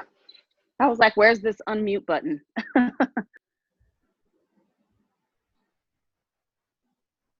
You still there? Go ahead. We lost you. Uh-oh. We lost Rana too. What happened? It's like a magic trick. Gina, can you unmute Latrice? Because she's Can you hear muted me? again. Oh, Oh, we got you now, Latrice. Yeah. Awesome. Oh, I see what's happening. Hello? Yep. We're here. We can hear. Okay, I think my earphones are dying. Hang on one second. Let me plug in my other ones. All right. Oh, she's got backups. Okay. All right. Can you hear us? Yeah. Yes, I can hear you. Sorry about that. No big deal. Yeah. Hey, everyone. Hi. I'm still full MFS, day 50 now. Nice. Awesome. Yep, day 50, still going. You know what you're in for, right? Go ahead. Hey, Latrice? Not really, no. No? Sounds like me. I don't know at all. No, I do not. Is this your first time, Latrice? Yeah, this is my first fast. It's pretty awesome, huh? And it's amazing. It's completely amazing. Yeah, it's just the backside now. The coming off is crucial. Crucial. Well, yeah, and it's just, I think about coming off. I don't know who I am. I'm not the same person at all. And so I have the feeling of coming off sometimes, and then that fades away pretty quickly. And then I'm like, no, I can't come off. It's just, I just can't do it. This feels more natural and normal to me, actually, than eating. Nice. Right. So I only want to come off when I have those, every so often you get those really severe cravings of things that you haven't eaten in years, Yep. And then all of a sudden I'm like, yeah, okay, let me start, thinking how I'm going to taper this off. And then I'm like, no, I'm not. I have to stay on. Good. I don't know. There's something that just keeps pushing me to continue. So See, I got to listen. Yeah, the thing that breaking the fast is not coming off, and that's where everybody goes wrong. You're continuing. Yeah, you're right. You're right. Choose yeah. how I would say it's more of a modification. Right. Yeah. Yeah. So Gino, if you come off it right, you can maintain that level for a while. Oh, But if you go cooked, the more obstruction you go, the harder you fall. As soon as you start getting into the cooked and start eating more days a week, and it's Yep. And then you're back to 3D world. Yeah. Well, I was raw vegan before this, so I can't imagine myself eating cooked food, even though those kind of cravings do come with this fast. More than when I was eating raw, because eating raw, you're still eating. I mean, basically, you're still eating, you're still obstructing, and that's what I'm really, really realizing. That I wasn't doing hardly anything on raw. I mean, I saw some changes, of course, but nothing compared to the speed and the things that I'm going through now. Yeah, the plateau was quick for me on raw foods too. Because I was doing the same thing, just feeding myself. If I would get aggravated when I was on raw foods, I would just eat. I was like, if I got aggravated, then I just needed food. It was such a different way of thinking. Yeah, it's still the same addictions, but it's just with raw food instead of cooked. It's. Yep. A lot of us came from raw, Latrice. I did it for close to a decade. Very strict, 100%. I was raw, an anal raw foodist, as they call it. I find that hard to believe, Gino. Yeah, I know. I was really hardcore into that, right? But I was always fasting. Like I said many times, didn't matter how much raw food I ate. I couldn't wait till my season changes to do my regular fast, right? Which was consistent, always every season change, anywhere from 7, 14 days, and then every once in a while I throw in a long fast of whatever. So those were my resets, because the body was saying, okay, you're eating, but it needs rest, and that was something intuitively that I knew right from when I read their Arnold Ehret's meatless diet healing system. And your fasting it has to be a part of your lifestyle, and I understood that little I understood. How it was going to be accomplished, it took decades to figure it out, to come to some understanding like we have now that we can work with and thrive on. I believe we have a little more understanding, a little more than Arnold Ehret had back then, and he didn't have to deal with what we're dealing with today and the level of toxicity. What he dealt with back there was already starting with chemicals and drugs and everything. What we're dealing with today is a whole different ballgame. It's completely different. And people think, they're going to come here and they're drinking juice and they're doing a massive fast. Yeah, good luck. This has nothing to do with juice fasting. And it's so hard to get that message through to people. Like, there's people out there talking about cooked juice and they haven't got a clue what they're dealing with. Yep. MFS put the new understanding of what cooked juice is and what it does and how you can use it. Right. And those people don't understand the severity of not following it either. Yeah, it's just when I just say whatever, they'll learn whatever way they have to learn. And Gino, I came from, raw life, but I pretty much said, this is calling to me for a reason, and I'm going to give it a try. If nothing else, I'm going to give it a try. And so I've been doing it, and it's way more powerful than any juice fast I've ever done, ever. So it's, it's easy to talk about it when you haven't done it. That's what I say. And so the people just need to try, just give it a try, do a short try and then see what you have to say about it, Latrice, how much is your thinking? Like, isn't it amazing how it just changes after the 40 days or whatever? Like the whole way of thinking kind of just opens clarity. Clarity is just out of this world, and how nothing bothers me. Nothing. That's I'm just like, none of this stuff is real anyway. I'm just I just understand. So you're the next Ranjit, huh? You're just gonna keep rolling. Do you have a video? Huh? We can't see you. You have video? I'm not on video. Let's see if I can get it. Let me see. I like seeing the changes people go through, the metamorphosis. Oh yeah. The one thing I love about you, Latrice, like I remember when you first come to the page, you just you didn't ask many questions. You had Nope, you I was came on reading the and learning. Zoom. You were reading and learning. You Yeah. came to Zoom, and you come here quite often actually. And you Right. have Every a time. very, very positive attitude. And I think your environment and your life is changing because you have to embrace those changes that go on externally just as much as internally. Hey. You still there, Latrice? Yeah, sorry. So, hey, Yeah, I maybe totally agree with that, Ranji. Totally agree. Yeah. Yeah, I think I'm Oh, on there there you now. Yep. you know, guys, So- I'm thinking maybe a year or so, 5 years from now, once maybe the 5-year anniversary, we could do like an MFS calendar with our before and afters. That's funny. I wonder if it would sell. Oh, Latrice, I know the face. Nice to see you. Yeah, nice to see you too. You can't. I'm hear in Meet the you. dark now. Guys, I'm gonna have to run. They're starting fireworks in my town, and it's like 2 feet away. But I love all of you, and I'll see you guys on the page. Thank you so much, Latrice, Jonathan.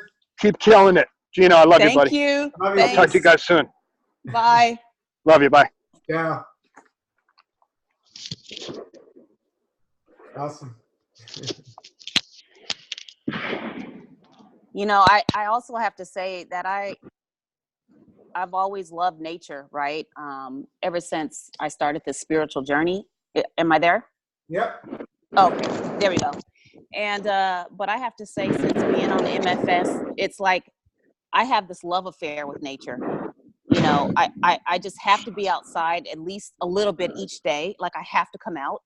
And then I just have this really deep feeling of just utter love, you know, coming from within me. It's just, yeah, it's just really amazing. It really, really is. How would you be able to explain the experience to somebody if they didn't go through it? You know, it's one of those things that you really have to go through it yourself. I can definitely put words to it, like I'm articulate, but it still doesn't capture. Right. Words limit what it actually is that you experience during this. You know, and you got your ups and your downs. You know, even the downs are there. Everything's intense. The ups are intense. The downs are intense. But you know, it's for a worthy cause, and it's worth it. You know, it's worth it. So yeah. I'm feeling amazing. It's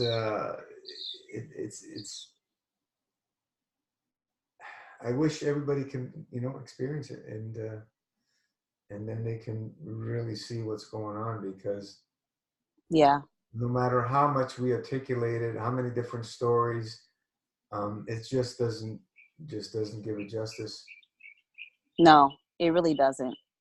Because you really can't. Some of it is, it's really extremely hard to put into words. It's a lot of it is a feeling or a knowing. A knowing, yeah, a realization. Yeah, and so it's hard to put it all into words.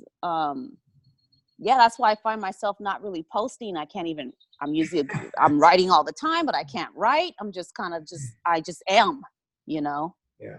Well, with all the people who have, you know, shared and their stories and so on and so forth, there really isn't any need to have anybody share anything anymore as far as trying to articulate what this is.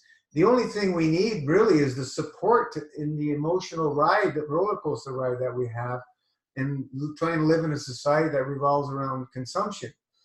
But as far as the information that what can happen, we have seen already that it's limitless. What do you want, you can have if you commit. That's it. This disease, that disease, this feeling, that pain, this, that, it's all one. It's all in balance. Let's move towards balance. And that's how I try and keep it as simple as possible and wipe out everything we've been taught and learned, because we don't need to know that stuff anymore. We've learned it. It served us its purpose for whatever reason it had. And we move on now into the realm of simplicity and the limitless realm where everything's possible, I like to say. And it's just awesome and amazing to continue to see, like, was it today or yesterday? I seen Marin posted a new picture on his Facebook page. My goodness gracious. Look at his face, how it's glowing. You know, I don't know if you guys, some of you know who Marin is, where he came from on his deathbed into where he is now. And this, you know, soul, this beautiful soul is not eaten, you know, and I don't know, he's coming on probably close to 3 years now. He's on full MFS liquid hybrid. And the healing reactions he went through, I don't wish it upon anybody. Like I'm talking about, you talking about severe, I don't think anybody's gone as severe as the healing reactions he went through. And this beautiful soul chose to live and thrive. And if we do that, you know, your wish is your command. That simple. And you will express everything you put your intent and emotion on when you're on digestive vacations. It's not going to happen with food. You're going to be very limited with any type of diet. So let's, you know, keep supporting each other. You know, we're here as much as we can be. And we're here because we love this lifestyle and we love supporting people. I'm here for the few of the few. The others, they just drain us. And we have to give them more, because if you don't give, you will get drained more. So we're continuously giving and giving and giving in a very challenging situation that I'm in. I'm still continuing to give as much as I possibly can. And it's awesome to have the few of the few, you know, come to the realization of what this is, because there's no words to express what it really is until you've actually lived it and loved it and continue to live it and love it. And this is what it's all about. You know, Facebook is wonderful. It's given us, it's a great, you know, program that allows the structure itself, the way it works for a group. It's excellent for a support system. But, you know, these live calls are the best for me, you know, being face to face, even though we're not in front of each other, you know, having that connection and being able to speak to everybody instead of typing, which, you know, people misinterpret everything. You know, we're just there sharing information to help you. That's all we're there for, nothing else. There's no other motive in there. And when we're here in this group, you know, sharing face to face, it's awesome for people to share their experiences. And we keep going. So anything else? I was just going to say to Latrice about the love thing that you feel inside of you. The only way, I mean, you're probably not doing it anyway because the soul will tell you what to do, is you have to give it out. You can't contain it. Mm-hmm. There has to be a mechanism to release that out. And then you use discernment, because what I experienced, and especially in the 108 days towards the end, like especially after this 50, when you get into your 40, 50, 60 day, for me, it was my bliss zone. And I remember the love was so over consuming that you have to release it on a big scale. So one is, if you do go and hug a tree, that's a really powerful thing to do, because if the human won't receive it, the tree will receive it. So it's all that, you're probably doing it anyway, the grounding, putting your feet on the ground, you're doing all that stuff. You've got to get rid of that electricity you're just a channel that flows through, and you feel it, and you get euphoric, so you want other people to feel it. And what I've learned is that if I'm in any social occasion and I'm in that zone of that love, the only thing you can do is what I do, is just smile and just emanate that energy. And people are attracted to you, so then you've got to discern. and then you've got to work out. And the soul will tell you when you trust and surrender. That's why your group, Gino, I find it powerful for me, because it's just so intense. It's so intense that you could probably hug the planet, right?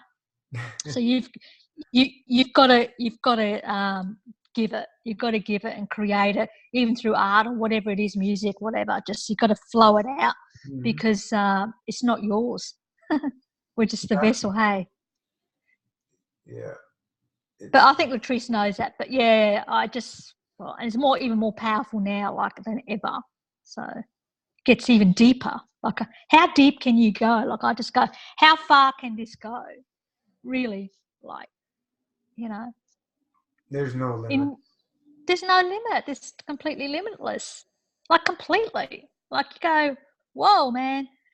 You know, it's always a soul, Gina. It's a soul. It's the source. It's the creator. That's where it all comes from, and it comes within your body too. So it's the body too, the embodiment. You know, yeah, body, our human form is just miraculous. Like, why worry about healing? It's already done. It's just that you're not in receipt of it. You're not open to the channels in receiving and walking in that knowingness, that power, that you don't even have to, like, even anger. I don't mind anger emotion if it's used in the right way. When you need to use that fire, you know, it's in your belly. Like, I swear I feel it. Like, when I get, you know, righteous and bit sort of, you know what's right. You know what the correct stuff is. You just know it. You just the knowledge. That's the thing. When you get the knowledge, you're in high responsibility. You can't move or shake away from this. Once you go down the long ones, like, what I reckon, when you get past like your 60 days sort of thing, like, I know Steve's been there, there's a few of us have been there, is something happens, you know, when you get deeper, and as you said, you know, you can't explain it. The only thing is, if people want to try it, it's doing that 30 or 40 days. You know, the way you've designed MFS to that end of 3-day dry fast at the end of the month, and do it on the moon, when you do it, is that you literally die to yourself and you resurrect. You resurrect a new beingness that comes through. I never got that until I did my first end of month dry. And the dry is so freaking powerful if you do it properly, not these other ways that people do dries, because we have already cleaned out our GI tract. So you are actually drying in the most powerful way, and that's why it's so transformational on steroids. And then when you have that taste in the end of the month on the full moon, and you do it properly, you just surrender to the protocols, it pulls you magnetically further. But when you go the next month, you do 60 days and you go, you got to know, and I know Steve knows this, you got to know you ain't coming back. You are like, you're gone. And the soul will tell you too, because I remember, you know, that 60, 70, 80 day thing, like, that's the second trimester of your new growing and your new creation that you're becoming, is that when you get into the third trimester and you become reborn, you know, the 108, like, you're new. So you can't go back. There's just no, that's how I see it. That's how I reflect back on it. You know, I didn't know it while I was in it, but when you go back through and you hear and you reflect back on it, that's why I will never, ever, ever go back to food. I can't. I could, right? And it'd probably take me time, and I'd be like the worst human experience for the rest of my life. Why would I want to have that when you've had the taste of God? Like, why would you want, like, I just go, why? Like, why would you want that? I will do everything in my power to live the way that I'm living now. I will not hand over the power to outside. I will not allow that. My soul and my creation is so damn important, and I feel so empowered. No one is allowed or is even dared to take that away from me, ever. That's what, you know, like, you know, that's how it is. And you know what? I'm going to be a better service. I'm going to be a better human being on this planet. I don't give a shit what's going on outside there. because you know what? I know how to transmute energies. I know how to do the stuff that I didn't even know. I didn't even know it even existed. I knew nothing. So I had no intellectual information. So I had You don't no need the intellect. spiritual. You don't need it. The Yeah, soul that's will right. guide you, right? It's autopilot. It comes through. You know, it's amazing. Sorry. I'm sorry. I'm so sorry. Sorry for what? I just so much on a high, you know, like I just You want know- people to feel what I feel and just be in this Exactly. place because it's just bliss. It's just too bliss. Once people get into that, between that, like that you said, that 60 to 90 day in there, there's a lot that happens. Most people that have pains for their whole lives, they start disappearing in that 60 to 90 days. And they all start disappearing. So there's a lot that happens in that time. That's why I'm huge on long digestive vacations, but people are not ready for them. That's what they've shown us. Yeah, the majority. But if you want, like we said, we 100% support anybody who wants to go into like level 6, 7. Go ahead, go ahead, do a long master fast to prepare you for it. But if you're going back to 5 days a week, 6 days a week of eating, yeah, it's not fun. You're not going to be happy. You're not going to be happy. Yeah. Yeah. So know your level, know what you want to do as a lifestyle before you go into a long one. Because like you said, Ranjit, you don't want to go back to your old experience of eating, right? Most days of the week. Yeah, because you can go back in your memory and remember how you were, right?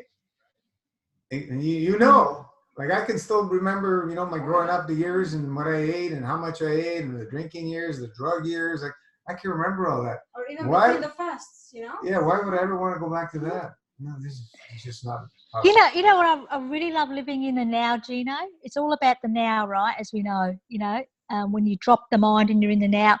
My cousin wants to catch up with me, right? So she goes, oh, we'll catch up and I'll bring over a cake. I had to sit and think about what is a cake? I go, okay, cake. Oh, okay, that's that flour thing that you have icing on. And this, I had to really slow down my brain, go into my mind, because I don't know what cake. I don't know. It's just a form. It's just nothing really to me. It's no meaning to me. You know what I mean? And I think and then I start thinking, how did cakes come about? Like what? I was thinking, you know what? It's just I get to explain that to my kids right now, and it's kind of a fascinating experience too, because I just try to take things down to a very simple level for not just their benefit, even for my own, just to contemplate where we are as humans. And I say, well, look at this grass growing here. Look at this seed on this grass. Humans decided that they wanted to eat this thing, and they took this seed and then they ground it up, and then they had to mix it with all this stuff and that stuff, and and then they made this familiar thing that you might remember, and the cake. And it's kind of mind-blowing for them, and then we just go and have our simple whole food, and it's a totally different experience. And we have gone about a year and a half now with 95% unprocessed food. And so when we do get something that comes in a package, I found I'm so sensitive to even open a package now, to even just have this feeling and the sound. I mean, there's something memorable and nostalgic about it, but yet I have now discomfort because I know the impact I'm having on the world by just consuming this product or giving it to somebody else. It's so different. Yeah, it's got very low field strength, and you can resonate with it just by holding it, right? Because you experienced it. I was going to add too, I've had so many of the experiences that we've been talking about, the long 108s and the shorter fasting and the coming off of the fast, and there's so many things that have happened on a physical level, on an emotional level, and I've found for me that the emotional is what has gotten harder. And a lot of the answers I'm looking for are not in the food and are not even in the fast, but in the emotion and the spirit. And it's really hard work to go through now. But I'm willing to do it, just like I was willing to do 108 days. And I have found support in somebody from here. And of course all of you too, but somebody is working directly with me now. And so it's taking a lot of meditation, some yoga, and breath work, and emotional exercises. So sort of exercises that you run through with the emotions to work with them the same way that we would work with muscle groups almost. Exactly. It's a consistent effort, continual for the rest of your life. It's not an event. Yeah. Stop. And we continuously work on ourselves. We continuously put time aside for ourselves every day because nobody else is going to do it for us. How are you feeling, Lisa? How am I feeling?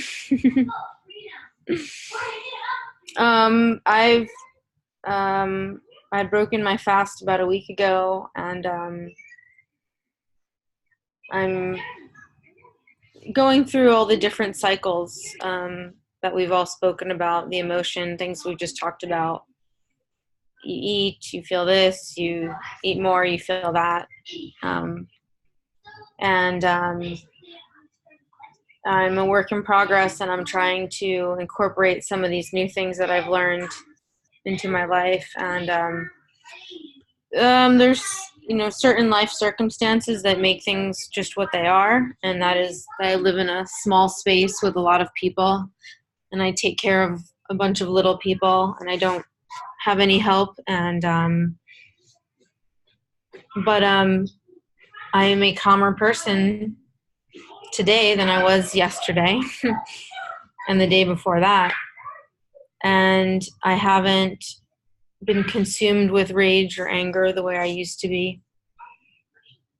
And so I know that I'm making progress. And I think it's a constant struggle to realize, to come to some of the realizations that we do with Master Fast Lifestyle. And then our eyes are more wide open to the world. And we have to be able to handle that and be in our daily lives still. And that can be confusing. It can be sort of a feat unto itself, because you see so much conflict or destruction and imbalance around us. And this is the challenge, to quiet the mind. Mm-hmm. And I used to think that quiet, this is a part of me maybe that I didn't want quiet. I wanted noise. I wanted to go, go, go. I wanted to pursue excellence. And I had a million ideas running through my head, and I had to just try to get them all out and do the best I could, and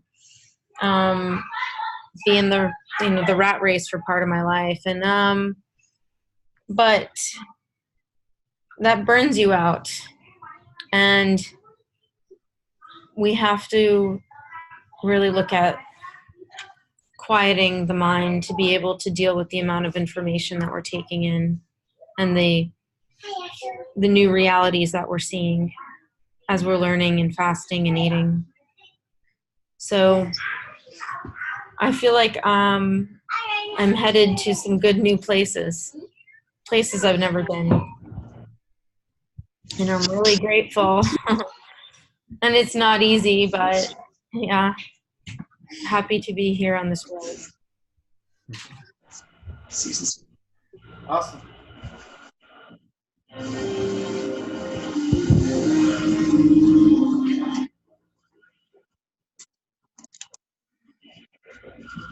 Hey Steve, how are you going? Have you started I'm not sure if you started a fast. I think you're on a hybrid. What was that? How you going, mate? Well, hanging in there. I did 5 days and then 3 days. Still trying to find that balance. I had some tomatoes come ripe, so I ate them. Nice. Of the season. Hard not to eat that. Already some tomatoes? Yeah, in my greenhouse. It was good, but it set everything off, you know. So still trying to find that balance. Yeah. It's a work That's in all right. progress. Other than that, you know, I got involved in a project outside of my normal job, and it should have been like a 3-month project, and it's July 1st will be 6 months. The other people that are involved in it aren't doing what they're supposed to be doing. And it's just been a challenge, so it's taken me out of my normal routine. And I've always found that to be a challenge, to stay focused. When that routine gets off, the focus gets off a little bit. So. Mhm. So I'm planning on trying again to start another fast tomorrow. I know the laser focus I have when I'm fasting. It's incredible. So hopefully we can get back there. But it's you know, I don't know. I find it so difficult to deal with people on the outside, in the outside world. Yeah. It's Nobody does what they're supposed to do anymore. yeah, you know, what's that movie? It was an old movie, futuristic, where everybody was on drugs. What was that called? I can't remember the name. Oh yes, Soma, right? Soma. Say, I hey, know. you remember that? That's what I see out there. Yeah, exactly. All zombies on drugs. And everybody's just dumbed down. Yeah. Really? Yeah. Whatever the cause, it's a challenge. They you know? can't see anything outside that state. It doesn't matter what you say, they can't see it.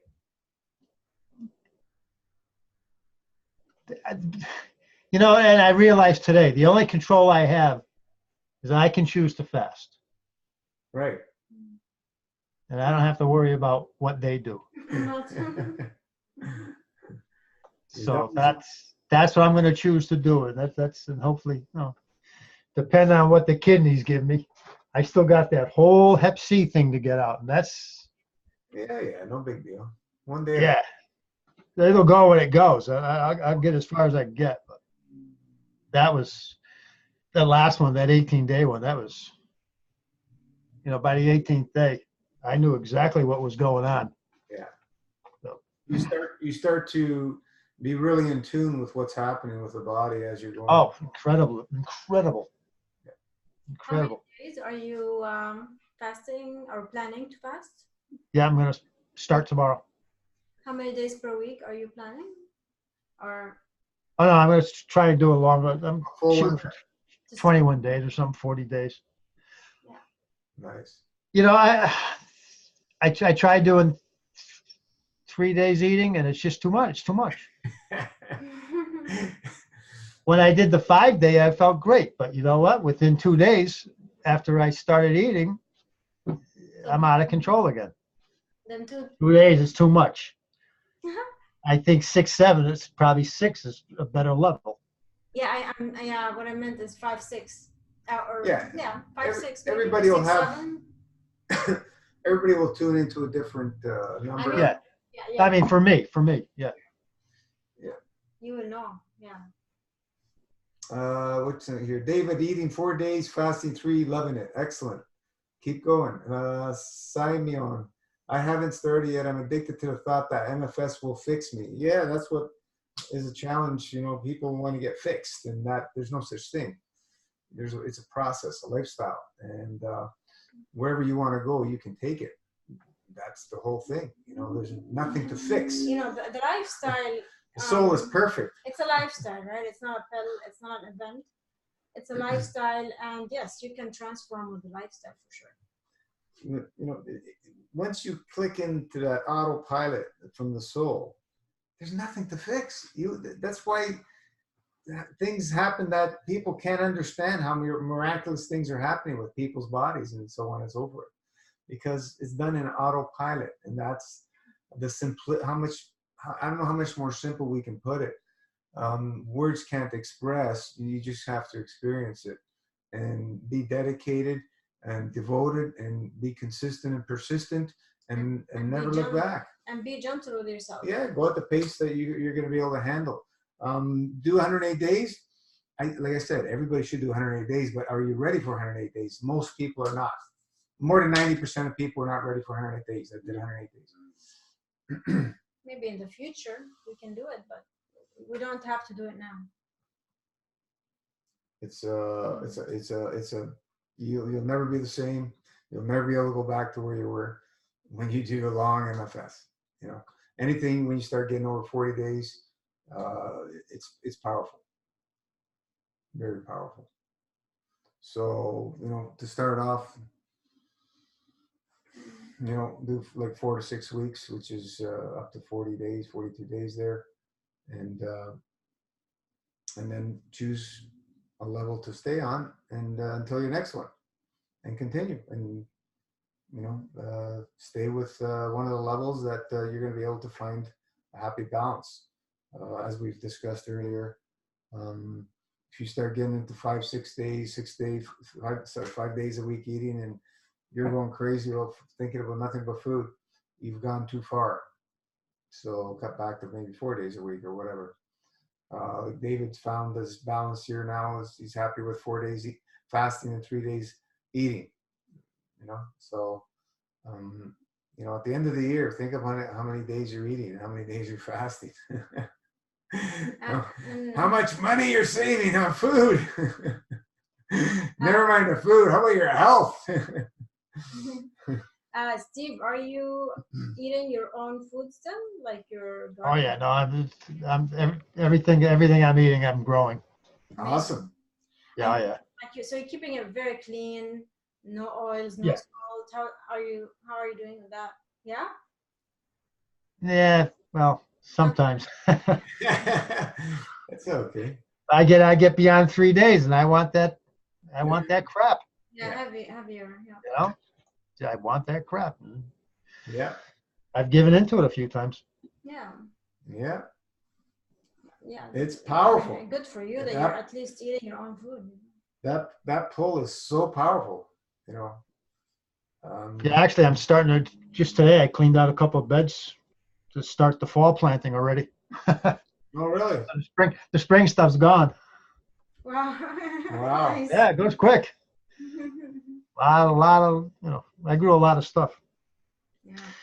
We gave a lot to I grew too much considering considering I'm not eating as much as I'm probably eating 60% less than what I was last year. Wow. So my wife takes a lot down to the food pantry. It doesn't go to waste. Excellent. Yeah.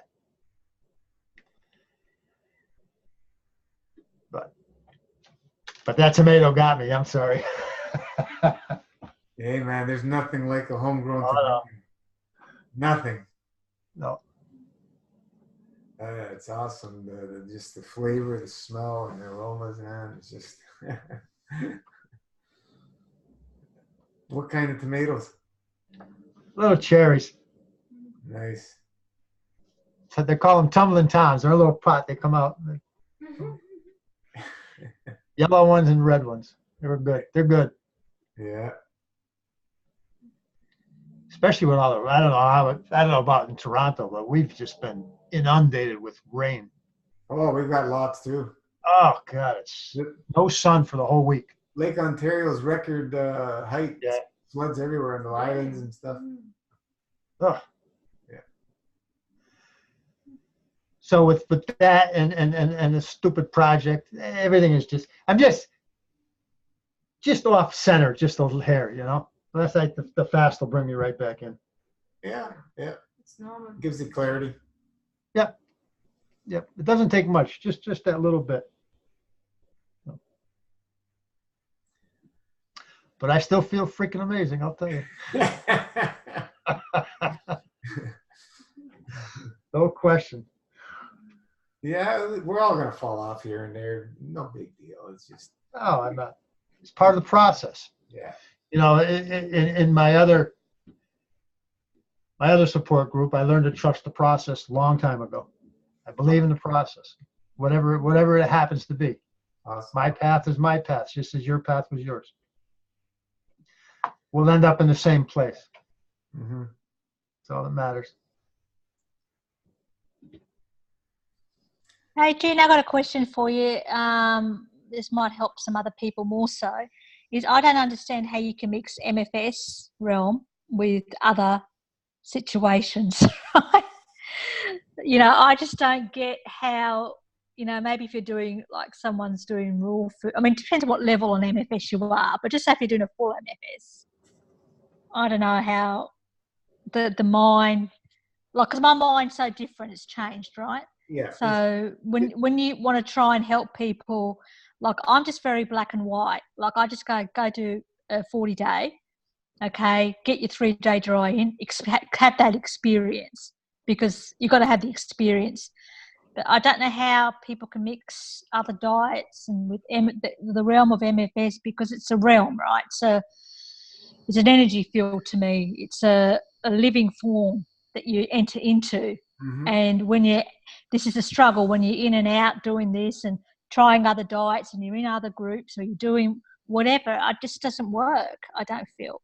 I don't know how people make that work. Yeah, If they make it work. Yeah, people are going to do what they're going to do. It doesn't matter, you know. But, yeah. The thing is that we all think we know better. Like we're all like that. We don't have all the answers. That's for sure. We never said we did. But my stubbornness and relentless search to find a way that, you know, I can help my body, because without fasting, I said it many times, I'd be dead. I'd be dead if I didn't fast. And I just, you know, had that drive within me to keep going and keep going and keep going. And I went off track a few times, almost killed myself, because I thought there was a better way. There is no better way. You just have to be consistent, persistent, and live it and love it, and stick to the basic principles. And that's all there is. And within the basic principles, there's so much you can, varieties that you can do for yourself. It's unlimited, really, how you can make this work for you. The hybrid or one of the levels or the long MFSs, mix them all up or whatever. So to go, you know, back into raw juice fasting and water fasting and all that, you can go and do that. We've been there, we've done that, and we've moved on because we have the new understanding, and they don't have the new understanding, so they're going back with their old belief system. Yeah, but the thing is, Gina, like logically, common sense, and Hans Peter will probably agree with me. Like if you're going to be an Olympian rower, you would focus 100% on being an Olympian rower and not an Olympian marathon runner, because there's different techniques that happen in the body, blah, blah, blah. So when you look at MFS, right, you go, well, I dropped all the nutritional information that I knew because, you know, my mind used to love that. So, you know, logically, you drop everything that you know when you enter into something that you're going to give yourself 100% focus on. It's the ego that I know drives you back, because it's the safety, it's the mind. You know, Hans Peter, I'm not going to go play cricket if I'm going to be a rower, right? Am I? It just doesn't make sense. You could, but you're not going to be doing cricket 100%, and you're going to choose one that you're going to be 100% at. Yeah, no, I want. Yeah, exactly. Yeah. See, Ranji, I had that experience the same as Johnny. When I rode, I did national service back home in Switzerland. And at national service, I thought I could be friends with everybody. And then I've learned, because I did infantry, so I was on the machine gun, all right? And there's a hell of a lot of guys that have a hell of a lot of different brain power than what you have, you know, and intelligence. And I could honestly say, when I did national service, that I cannot be friends with everybody, because they were so stupid, and that's all it comes down to. So you can't make 100% of the people happy 100% of the time. And you can't force people, or that it's only one thing that is right. I've learned that, like there were so many funny things that happened and I could not understand. So all I did, same as John, I just walked away from him because, man, I can't change you, buddy. And the more I argue with you, the less I'll achieve something. But from a support group, I understand Steve there too. Sometimes you hear it in a different way and it opens up knots. And I don't, so I don't close myself out of that because, yeah, okay, I listen to it because, hey, and sometimes if it makes sense and it helps you, but you can see that you have your principles, as we all have. And once you have your principles right, you don't let yourself still, oh, this is the only way that it is. Well, then you close yourself in. And I think keep that mind open and let it go. So if another support, look, I'll tell you a story right now. I watched what do you call it? The carnivore group, an MFS group, carnivore. How carnivores do experience health improvement by only eating meat.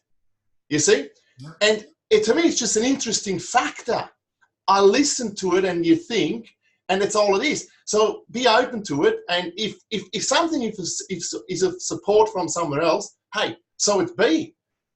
That's where you think you can, as Gina says, nobody knows everything. So even a person that I think, oh, he's a dickhead, but he knows something that I don't. And when I listen to it, I think, oh, okay, that opens up for me. All right, he's right. Because, nobody's, like, when somebody's an expert, and as you're right, if you're an Olympic rower, yes, you row.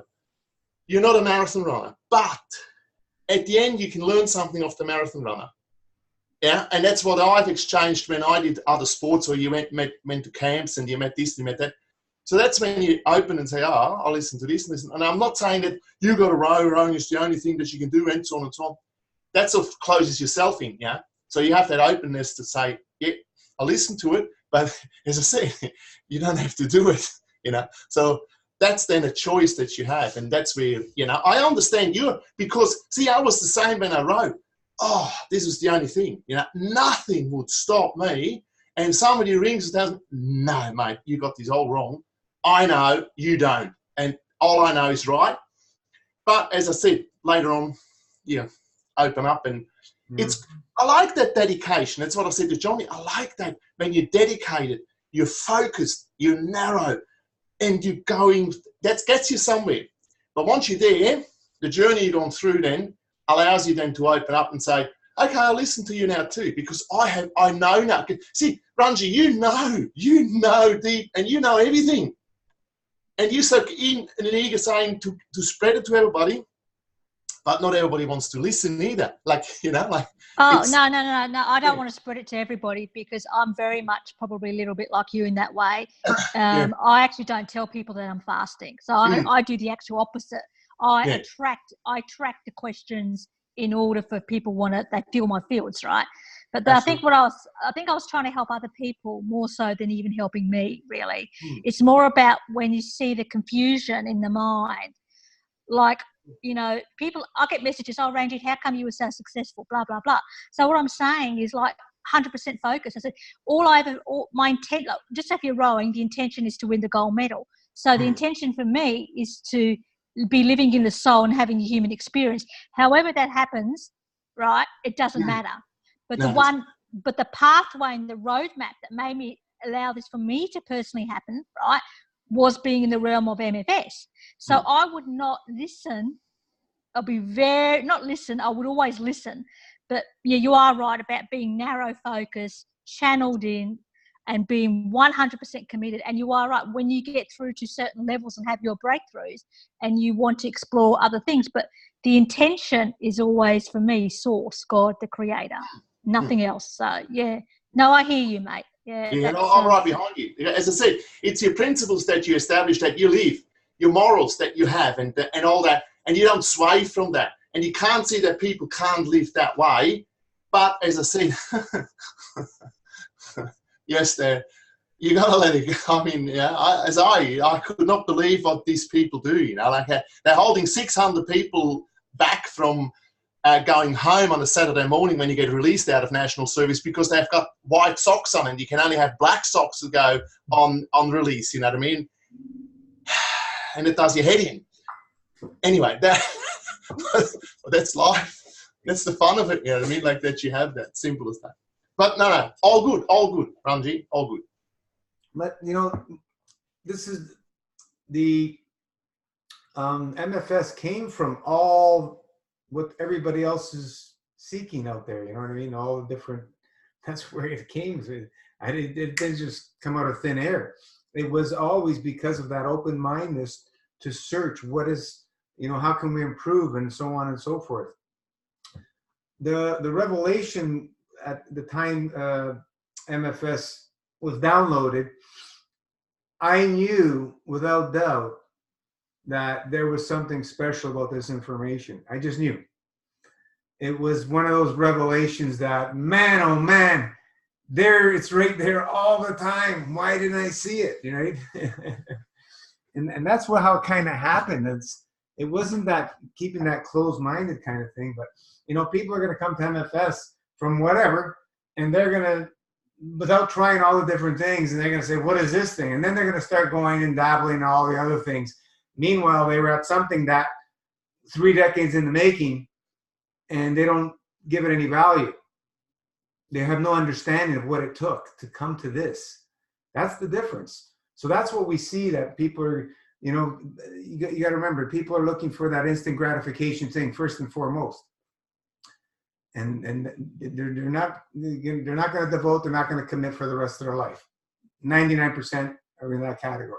We know that, right? And then you got the few that are going to dabble in it, try it, and then they're going to move on to go something else. And then you have that small percentage that come in, jump in, and start experiencing and going, whoa. And that's what we're talking about, right? There's no words to express that until you experience it. And that's the difference.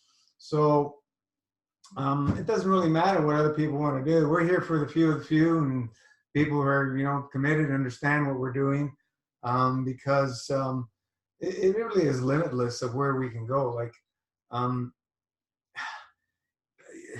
I keep referring back to Marin because he took it further than anybody so far. And, when he was talking to me way back,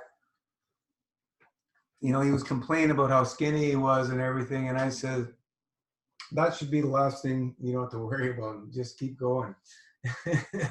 I go, you've had a lot of butchery and things put through that body. It's going to need time and patience, And this was when it was about a year. When it started coming up to around 2-year mark, he's messaged me. He's putting on muscle, and he goes, he can't believe it. And going, I was surprised that it, he did it that quick, actually, from coming from where he came from. But this is somebody who's so dedicated, so focused. He made it happen. Your wish is your command, right? And that's the difference. And then you have the people that are doing a week and they're complaining, nothing but complaining, day in and day out.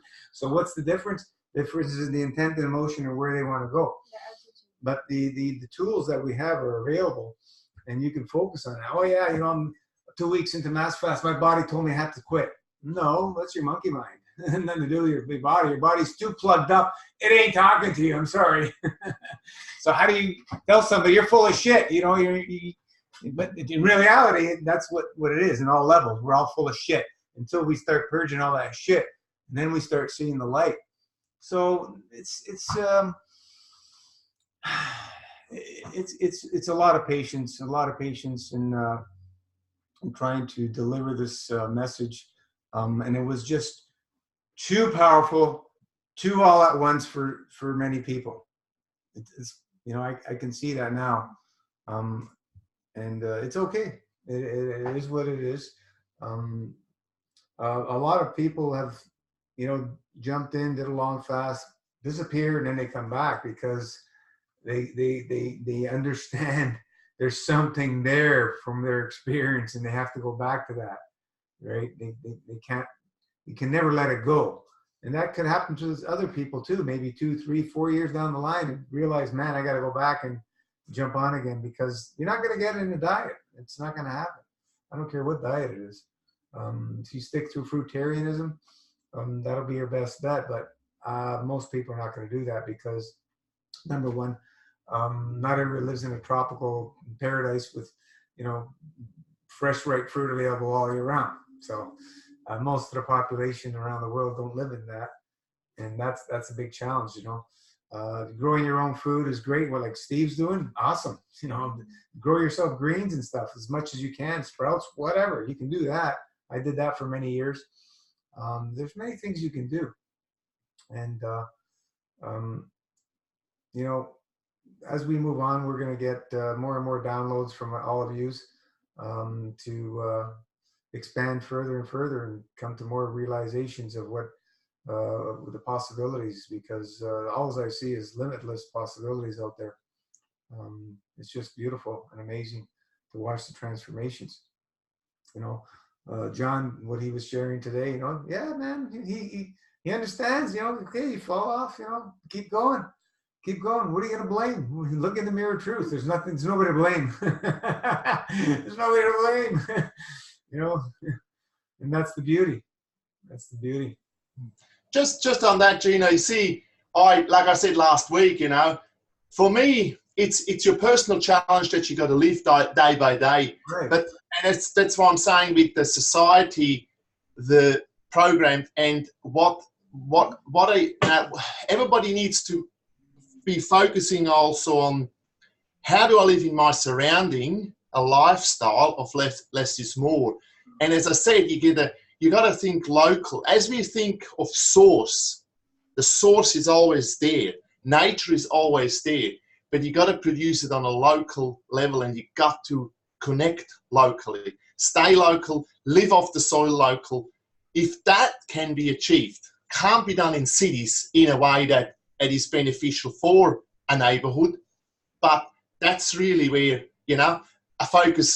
my focus is that I see the work that I've got to do with myself, but to expand or to see how can I actually then do this, that I don't have to go to the supermarkets no more. And I actually had examples, because both of my uncles that still lived in Austria, not a healthy lifestyle, not in any way, form or shape, but came back to, in their later ages, living back off the soil again. One of them had completely made himself self-sufficient. Yeah, he even did his own alcohol, his spirits, he distilled, had his own distillery and so on and so on. But just when you see the process of, when you leave nature through our society's lifespan, and then when you come back and it haunts you through disease and illness, and then both went back and tried to live back off the land again, basically that's where all the answers are. And that's really what the land called them back. Yeah. Yeah, he had his own orchards. He went even fishing in the local thing, like I said, they weren't living, but also you got to understand they didn't have information at the time. I mean, that was always a hard thing to get information, but until the internet comes. So but it's because they all lived in the countryside. So, but even there, people completely sever themselves from where source is, not only spiritually but physically, And I think that's something that we all can re-establish within ourselves. And that's what I'm saying. If you go and eat your weeds, know what you can eat, and learn of that again, because that flows back into you. You see, as people eat meat, that's one way of doing. But that's not a natural thing of doing in real terms. But when you connect back to soil, back to nature itself, and I think that's where a big focus should be in everybody's mind, in everybody's life, back to nature in any way. A hugging tree, as Ranji says. On, so on, so on, so on. It goes on and on, we've gone all that. That's it. What you mentioned last time about the Aboriginals, how they live, in balance and sharing and so on and so forth. That's a perfect example. But you just have to look at nature in the animal kingdom. That's what they're doing. They're taking a little bit from each other here and there because they're running on man's emotion. That's a whole nother story. But if we look at all those examples, they work perfectly in harmony as long as man doesn't interfere. You know, the Indians, the Aboriginals, around the world, they all lived in harmony. And that's what they had. They shared. They didn't own anything. And they moved around and whatever. And that's a beautiful example. But, you know, now that we've come to this modern society, civilized societies, you know, and we've built these places up, we can make many, many changes to adapt that principle, right? And I agree with you 100%. And if people would take a hold of that, we'd have a paradise in every level on this realm, right? It would be a beautiful thing. But it's up to, you know, start with ourselves and just, yeah, be the example. You know, I was growing sprouts for over 15 years, and I taught a lot of people how to grow sprouts.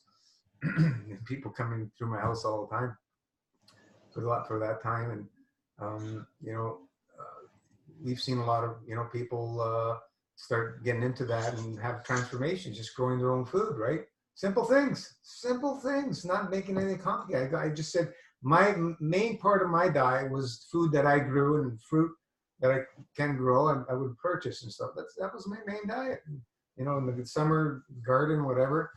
And I did that for many, many, many years, you know. But now that we have a different revelation,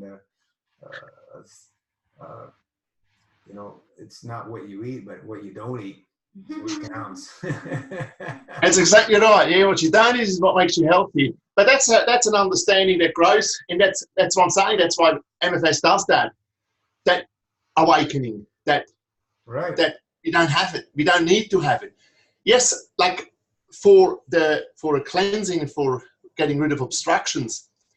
And when you do connect back, or when you do start eating, the awareness, as even Lisa said, you know, like you got to make these small steps and relearn again of what is the right and correct. And I think that's where the MFS gives you that tool to do that with yourself, because you got to do it here first and by yourself.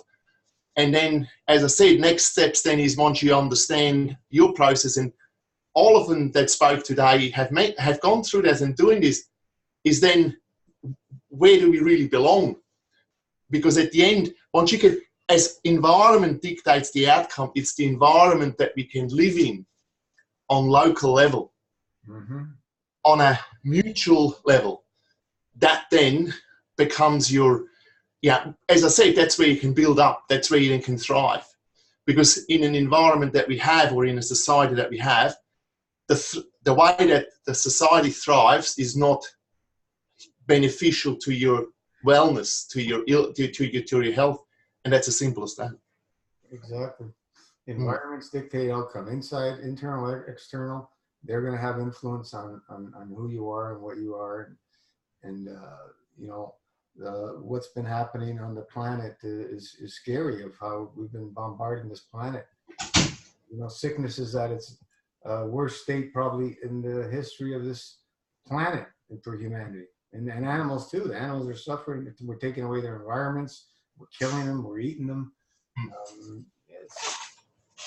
When's it going to stop? I don't know. And you can see, for me, this way of over-information, and that has been always here, you see. And that the more we think about everybody else, the less we think about ourselves, and to think of where we're going to go back, where we should be. And that we should really not, you know, it's that thought process again that you just got to shed and say, no, I'm not thinking that way no more. I'm just thinking for myself and my group. You have to be inspired, and I think that's when, yes, an internet, a communication improvement makes it so much better and possible, but it's got its pros and cons, as we know, you know, like, so as it is too much, you know, before we didn't have enough. Now we got too much of it. where's the balance? And that's what I'm saying, that the balance, you know, and that's where the society will never tell us what is the right, correct balance. Not as long as we run behind the mighty dollar, that will never happen. But it can only happen within yourself, and that's why groups like this are so essential. And so, you know, like that's where you survive. You know, like that's how you can survive as an own human being again, and that's makes it so beneficial. But the honours are always, as I said, back by you and knowing where and how should I really live within my environment. And looking back, as I said, to my 2 uncles that did that, I'm so grateful, because at the time they all wanted me to stay and come back to them and live with them and do this. But you see, remember, you're 20, you're not 60. Exactly. So I want to do this and I want to do that, and I'm not, you know, and but I'm just saying, and that's where you can see the, as I said last Sunday about the cultural thing, that when you see that as a culture we should live from the newborn to the dead, should live under one roof, smell each other, touch each other and hug each other, because then you learn to understand from a young age to appreciate the older and the teaching that comes through to that. But we don't do that. Again, you know, the oldest going to the retirement village, we should communicate, because it keeps everybody's spirit up. It keeps everybody young. Yeah, the youngest get quicker and easier and more experienced by listening to the elder ones, and so on and so on. But as I said, that's just absolutely where we're not going. It's going the other way. Simple as that, and that's where it's up to you. The over information, as you said, that's the challenge. People are coming here, they're going there, they're going there, they're going there, they're going there, they're listening, coming back, going there, going come back, going there, coming back, going there. It's just they don't know if they're coming or going. They can't focus on anything. Everything they hear is something. Oh, that's the whatever. There's lack of discipline. Where you took decades now to realize your uncles were correct to go back to the land, right? True. Yes. That's it. And I'm just saying that process itself, I mean, I knew that at the time that I should, but you want to do it your own way. And I think that's the right you have.